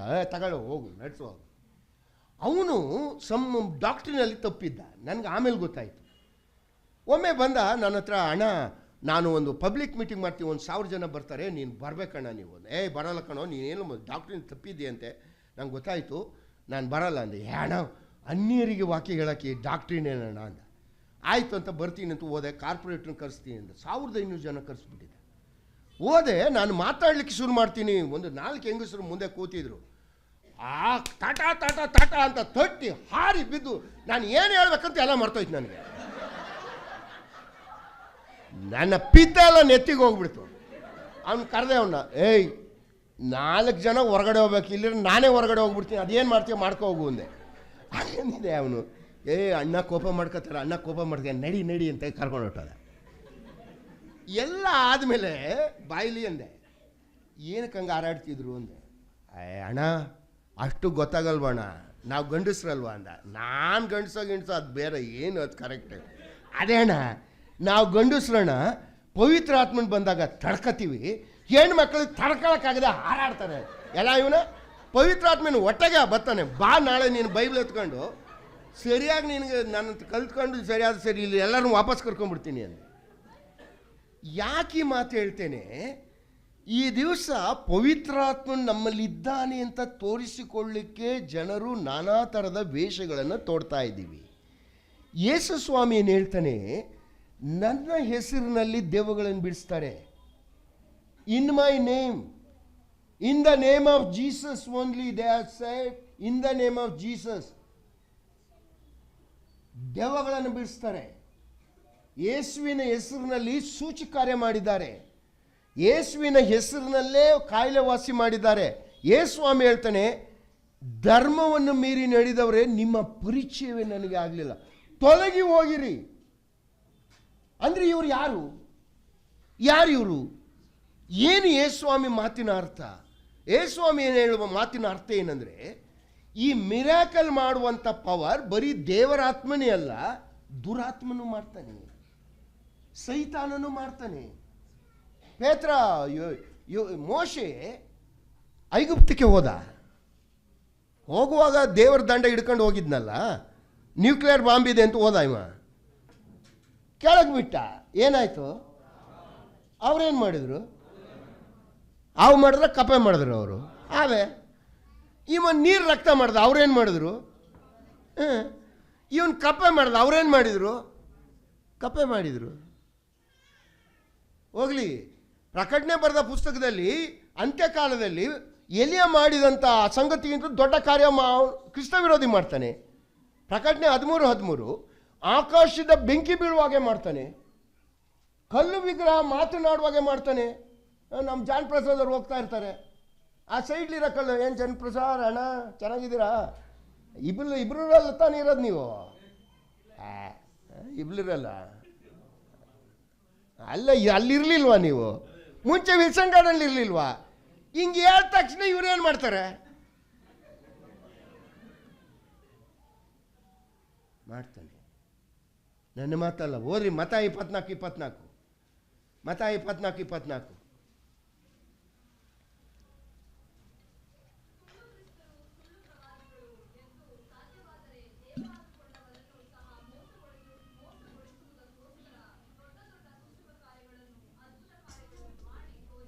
ದೊಡ್ಡ ದೊಡ್ಡ ಸೂಚಕಾರಿ. ಇದು ನಾನು ಹೇಳ್ತಾ ಇಲ್ಲ, ಕ್ರಿಸ್ತನು ಹೇಳ್ತೀವಿ, ಸ್ವಾಮಿ ತಾನೇ ಹೇಳಿದಂಥ ಮಾತು. ದಟ್ಸ್ ವೈ ಈ ಸೂಚಕ ಕಾರ್ಯ, ಅದ್ಭುತ ಕಾರ್ಯ ಅಥವಾ ಈ ವರಗಳಿಂದ ನೀನು ಪವಿತ್ರಾತ್ಮೆಯನ್ನು ಹೊಂದಿದ್ಯೋ ಇಲ್ವೋ ಎಂಬುದನ್ನು ಐಡೆಂಟಿಫೈ ಮಾಡಲಿಕ್ಕೆ ಬರೋಲ್ಲ. ಯಾಕಂದರೆ ಆ ವರವನ್ನು ಉಪಯೋಗಿಸಿರುವಂಥ ವ್ಯಕ್ತಿ ದೇವರಾತ್ಮನಿಂದ ಕೆಲಸ ಮಾಡ್ತಾ ಇದ್ದೋನೋ, ಸೈತಾನ ಶಕ್ತಿಯಿಂದ ಮಾಡ್ತಾ ಇದ್ದೋನೋ, ಅಥವಾ ನ್ಯಾಚುರಲ್ ಶಕ್ತಿಯಿಂದ ಮಾಡ್ತಾ ಇದ್ದೋನೋ ಎಂಬುದನ್ನು ಕಂಡುಹಿಡಿಯಲಿಕ್ಕೆ ಬರೋಲ್ಲ. ಎರಡು ಸೇಮ್ ವರವನ್ನು ಎಲ್ಲರೂ ಹೊಂದಿರಲಿಕ್ಕೆ ಸಾಧ್ಯತೆ ಇಲ್ಲ. ಅದರಿಂದಲೇ ಯೇಸುಸ್ವಾಮಿ ಅದೇ ಅಧ್ಯಾಯದಲ್ಲಿ ಹೇಳ್ತಾ ಇರುವ ಮಾತು, ಅವರ ಫಲಗಳಿಂದ ಅವರನ್ನು ಗುರುತಿಸಿ. ಒಂದು ರೀತಿಯಲ್ಲಿ ನಾವು ಈಗ ಸೇಫರ್ ಸೈಡ್ಲಿದ್ದೀವಿ. ನಾವಿಷ್ಟು ದಿನ ಏನು ತಿಳ್ಕೊಂಡಿದ್ದು, ಪವಿತ್ರಾತ್ಮ ನಮ್ಮಲ್ಲಿ ಇಲ್ಲವೇ ಇಲ್ಲ, ಅವರೆಲ್ಲ ಅರ್ಚಾಡ್ತಾರೆ, ಅವರಲ್ಲಿ ಇದ್ದಾರೆ ಅಂತ ತಿಳ್ಕೊಂಡಿದ್ದು ಇಲ್ಲ. ಎರಡು ವರ ಇದೆಯಾ? ಯಾವ್ದಾದ್ರು ವರ? ವರ ಇಲ್ದಿದ್ದವ್ರು ಯಾರಿದ್ದೀರಿ? ಇದೇ ಉಪಯೋಗಿಸಲ್ಲ ಅಷ್ಟೇ. ಅದರಿಂದ ಫಲಗಳಿಂದ ಅವನು ಪವಿತ್ರಾತ್ಮನು ಇದ್ದಾನೋ ಇಲ್ಲವೋ ಅಂತ ತಿಳ್ಕೊಳ್ಬೇಕು. ಸರಿ, ರಕ್ಷಣೆ ಒಂದು ಭಾಗ ಪವಿತ್ರಾತ್ಮನ ದಾನ, ಸ್ನಾನ, ಮುದ್ರೆ, ವರ ಎಲ್ಲವೂ ಆಗ್ತದೆ. ಇದಕ್ಕೆ ಸೂಚನೆ ಏನು? ನೀನು ಪವಿತ್ರಾತ್ಮ ಹೊಂದಿದೆ ಅಂದರೆ ಫಲ, ನಿನ್ನ ಫಲದಿಂದ ತೋರಿಸ್ಬೇಕು ಅಲ್ವೇ? ಈಗ ಈ ಮಾತುಗಳನ್ನು ಕೇಳಿದಂಥ ಇಲ್ಲಿ ಇರುವಂಥ ನಾವು ಮತ್ತೊಮ್ಮೆ ಪರೀಕ್ಷೆ ಮಾಡ್ಕೊಳ್ಬೇಕಲ್ವ? ಯಾಕಂದರೆ ಇನ್ನೊಂದು ಮಾತಿದೆ, ಯೇಸುಸ್ವಾಮಿ ಹೇಳ್ದ, ನೀನು ಹೊಸದಾಗಿ ಹುಟ್ಟಬೇಕು. ಹೊಸದಾಗಿ ಹುಟ್ಟೋದ್ರೇನು? ಆತ್ಮನಿಂದ ಹುಟ್ಟಬೇಕು. ಬಟ್ಟು ಇಲ್ಲಿ ನಾವು ಬೇಸರ ಮಾಡ್ಕೊಳ್ಬೇಡ್ರಿ, ಇನ್ಕ್ಲೂಡಿಂಗ್ ಮೀ. ಅನೇಕರು ನಾವು ಹುಟ್ಟೇ ಇಲ್ಲ, ಇನ್ನೂ ಹುಟ್ಟಿಲ್ಲ. ಇಬ್ರಿಯ 12:8 ಏನು ಹೇಳ್ತದೆ? ಇಬ್ರಿಯ ಬರೆದ ಪತ್ರಿಕೆ 12:8 ವಚನ.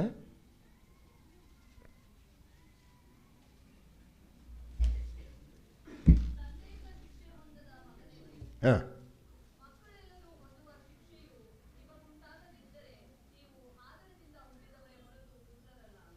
ಮಕ್ಕಳೇ ಆಗಲಿಲ್ಲ, ನೀವು ಪುತ್ರರೇ ಆಗಲಿಲ್ಲ. ಪುತ್ರರೇ ಆಗಿ ನಾವು ಹುಟ್ಟದೇ ಇದ್ದಾಗ, ಹೊಸದಾಗಿ ಹುಟ್ಟದೇ ಇದ್ದರೆ ಪವಿತ್ರಾತ್ಮನ ಫಲಗಳು ನಮ್ಮಲ್ಲಿ ಕಂಡು ಬರೋದಾದರೂ ಹೇಗೆ? ಪವಿತ್ರಾತ್ಮ ನಮ್ಮಲ್ಲಿ ಇಲ್ಲ. ಪವಿತ್ರಾತ್ಮ ನಮ್ಮಲ್ಲಿ ಇಲ್ಲ ಅಂತಂದರೆ ರಕ್ಷಣೆ ಆಗಲಿಲ್ಲ. ರಕ್ಷಣೆ ಆಗಲಿಲ್ಲ ಅಂತ ಹೇಳಿದ್ರೆ ನಮ್ಮಲ್ಲಿ ಫಲಗಳಿರಲಿಕ್ಕೆ ಸಾಧ್ಯತೆ ಇಲ್ಲ. ಫಲಗಳಲ್ಲಿ ಮೊದಲೇ ಫಲ ಯಾವುದು ಇದೆಯಾ? ಲೇಡೀಸ್ನ ಕೇಳಬೇಕು, ಅವ್ರ ಗಂಡಂದಿರನ್ನೇ ಕೇಳಬೇಕು, ಗಂಡಂದಿರನ್ನ ಅವ್ರ ಬಗ್ಗೆ ಕೇಳಬೇಕು. ಎಷ್ಟು ಜನ ಇವತ್ತು ಇಲ್ಲಿ ಕುಳಿತಿರುವಂಥ ಗಂಡಸರು ಹೆಂಗಸರು, ಅಯ್ಯೋ ನನ್ನ ಗಂಡನಷ್ಟು ಯೇಸುಸ್ವಾಮಿ ಅಷ್ಟು ಪ್ರೀತಿ ಮಾಡುವಂಥ ವ್ಯಕ್ತಿ ಈ ಲೋಕದಲ್ಲೇ ಇಲ್ಲ ಅಂತ ಹೇಳೋರು ಎಷ್ಟು ಜನ ಇದ್ದೀವಿ? ಯಾರೂ ಇಲ್ಲ. ಅಯ್ಯೋ, ರಜೆ ಇದ್ದಾಗ ಒಂದು ಮಾತು ಹೇಳ್ತಿರ್ತಾರೆ, ಎಲ್ಲೂ ಕೆಲಸ ಇಲ್ಲೇನ್ರಿ ಇವತ್ತು, ಮನೇಲೇ ಇದ್ಬಿಡ್ತಾನೆ ಇವಾಗ, ತಲೆ ತಿಂತಾನೆ ಅಂತ. ಎಲ್ಲೂ ಇಲ್ವ ಅಂತ ಮೊದಲೇ ಕೇಳ್ಕೊಳ್ತಾರೆ. ಅಯ್ಯೋ ನನ್ನ ವಿಶ್ವಾಸಿಗಳೇ, ಏನು ಫಲ ಇದೆ ನಮ್ಮಲ್ಲಿ ಇವತ್ತು? ಯಾರಿದ್ದಾರೆ ನಮ್ಮಲ್ಲಿ? ನಿಜ ರಕ್ಷಣೆ ಆಗಿದೆ ನಮಗೆ? ದಯಮಾಡಿ ನಾವು ಪರೀಕ್ಷೆ ಮಾಡಿಕೊಳ್ಳೋಣ. ಯಾಕಂದರೆ ನನಗೆ ಮುಖ್ಯವಾಗಿ ಈ ವರಗಳಲ್ಲಿ ಟಂಗ್ಸ್ ಬಗ್ಗೆ ನಿಮ್ಮ ಹತ್ರ ಮಾತಾಡಬೇಕು ಅಂತ ತುಂಬ ಕಾಯಿಸಿತು. ನನಗೆ ಈ ದಿವಸಗಳಲ್ಲಿ ಟಂಗ್ಸ್ ಬಗ್ಗೆ ಬಹಳಷ್ಟು ಗೊಂದಲ ಇದೆ. ಆ ಗೊಂದಲ ಏನು ಎಂಬುದನ್ನು ಕ್ಲಿಯರ್ ಮಾಡಬೇಕಾಗಿತ್ತು. ನನಗೆ ಸಮಯ ಇಲ್ಲ, ದಯಮಾಡಿ ಕ್ಷಮಿಸ್ರಿ. ನನ್ನ ಅನಾರೋಗ್ಯದ ನಿಮಿತ್ತ ಐ ಹ್ಯಾವ್ ಟು ಲೀವ್. ನಾನು ಹೋಗ್ತೇನೆ. ಹೆಚ್ಚು ಕಡಿಮೆ ನಿಮ್ಮ ಬಳಿಯಲ್ಲಿ ಬಂದು 1 ಗಂಟೆ ಮಾತನಾಡಲಿಕ್ಕೆ ಕರ್ತನು ನನಗೆ ಸಹಾಯ ಕೊಟ್ಟ. ಕರ್ತನ ನಾವು ಸ್ತೋತ್ರವಾಗಲಿ. ನಿಮ್ಮೆಲ್ಲರನ್ನು ದೇವರು ಆಶ್ವಸಲಿ. ನನ್ನ ಪ್ರೀತಿಯ ಡಾಕ್ಟ್ರ್ ಅವರು ಇದ್ದಾರೆ, ಅವರು ಮುಂದೆ ಅವರು ನಡೆಸ್ಕೊಂಡು ಹೋಗ್ತಾರೆ. ಕರ್ತನ ಮತ್ತು ನಮ್ಮ ಸಹೋದರು ಇದ್ದಾರೆ. ದೇವರು ನಮ್ಗೆ ಸೋತ್ರದಲ್ಲಿ ಆಮೇಲೆ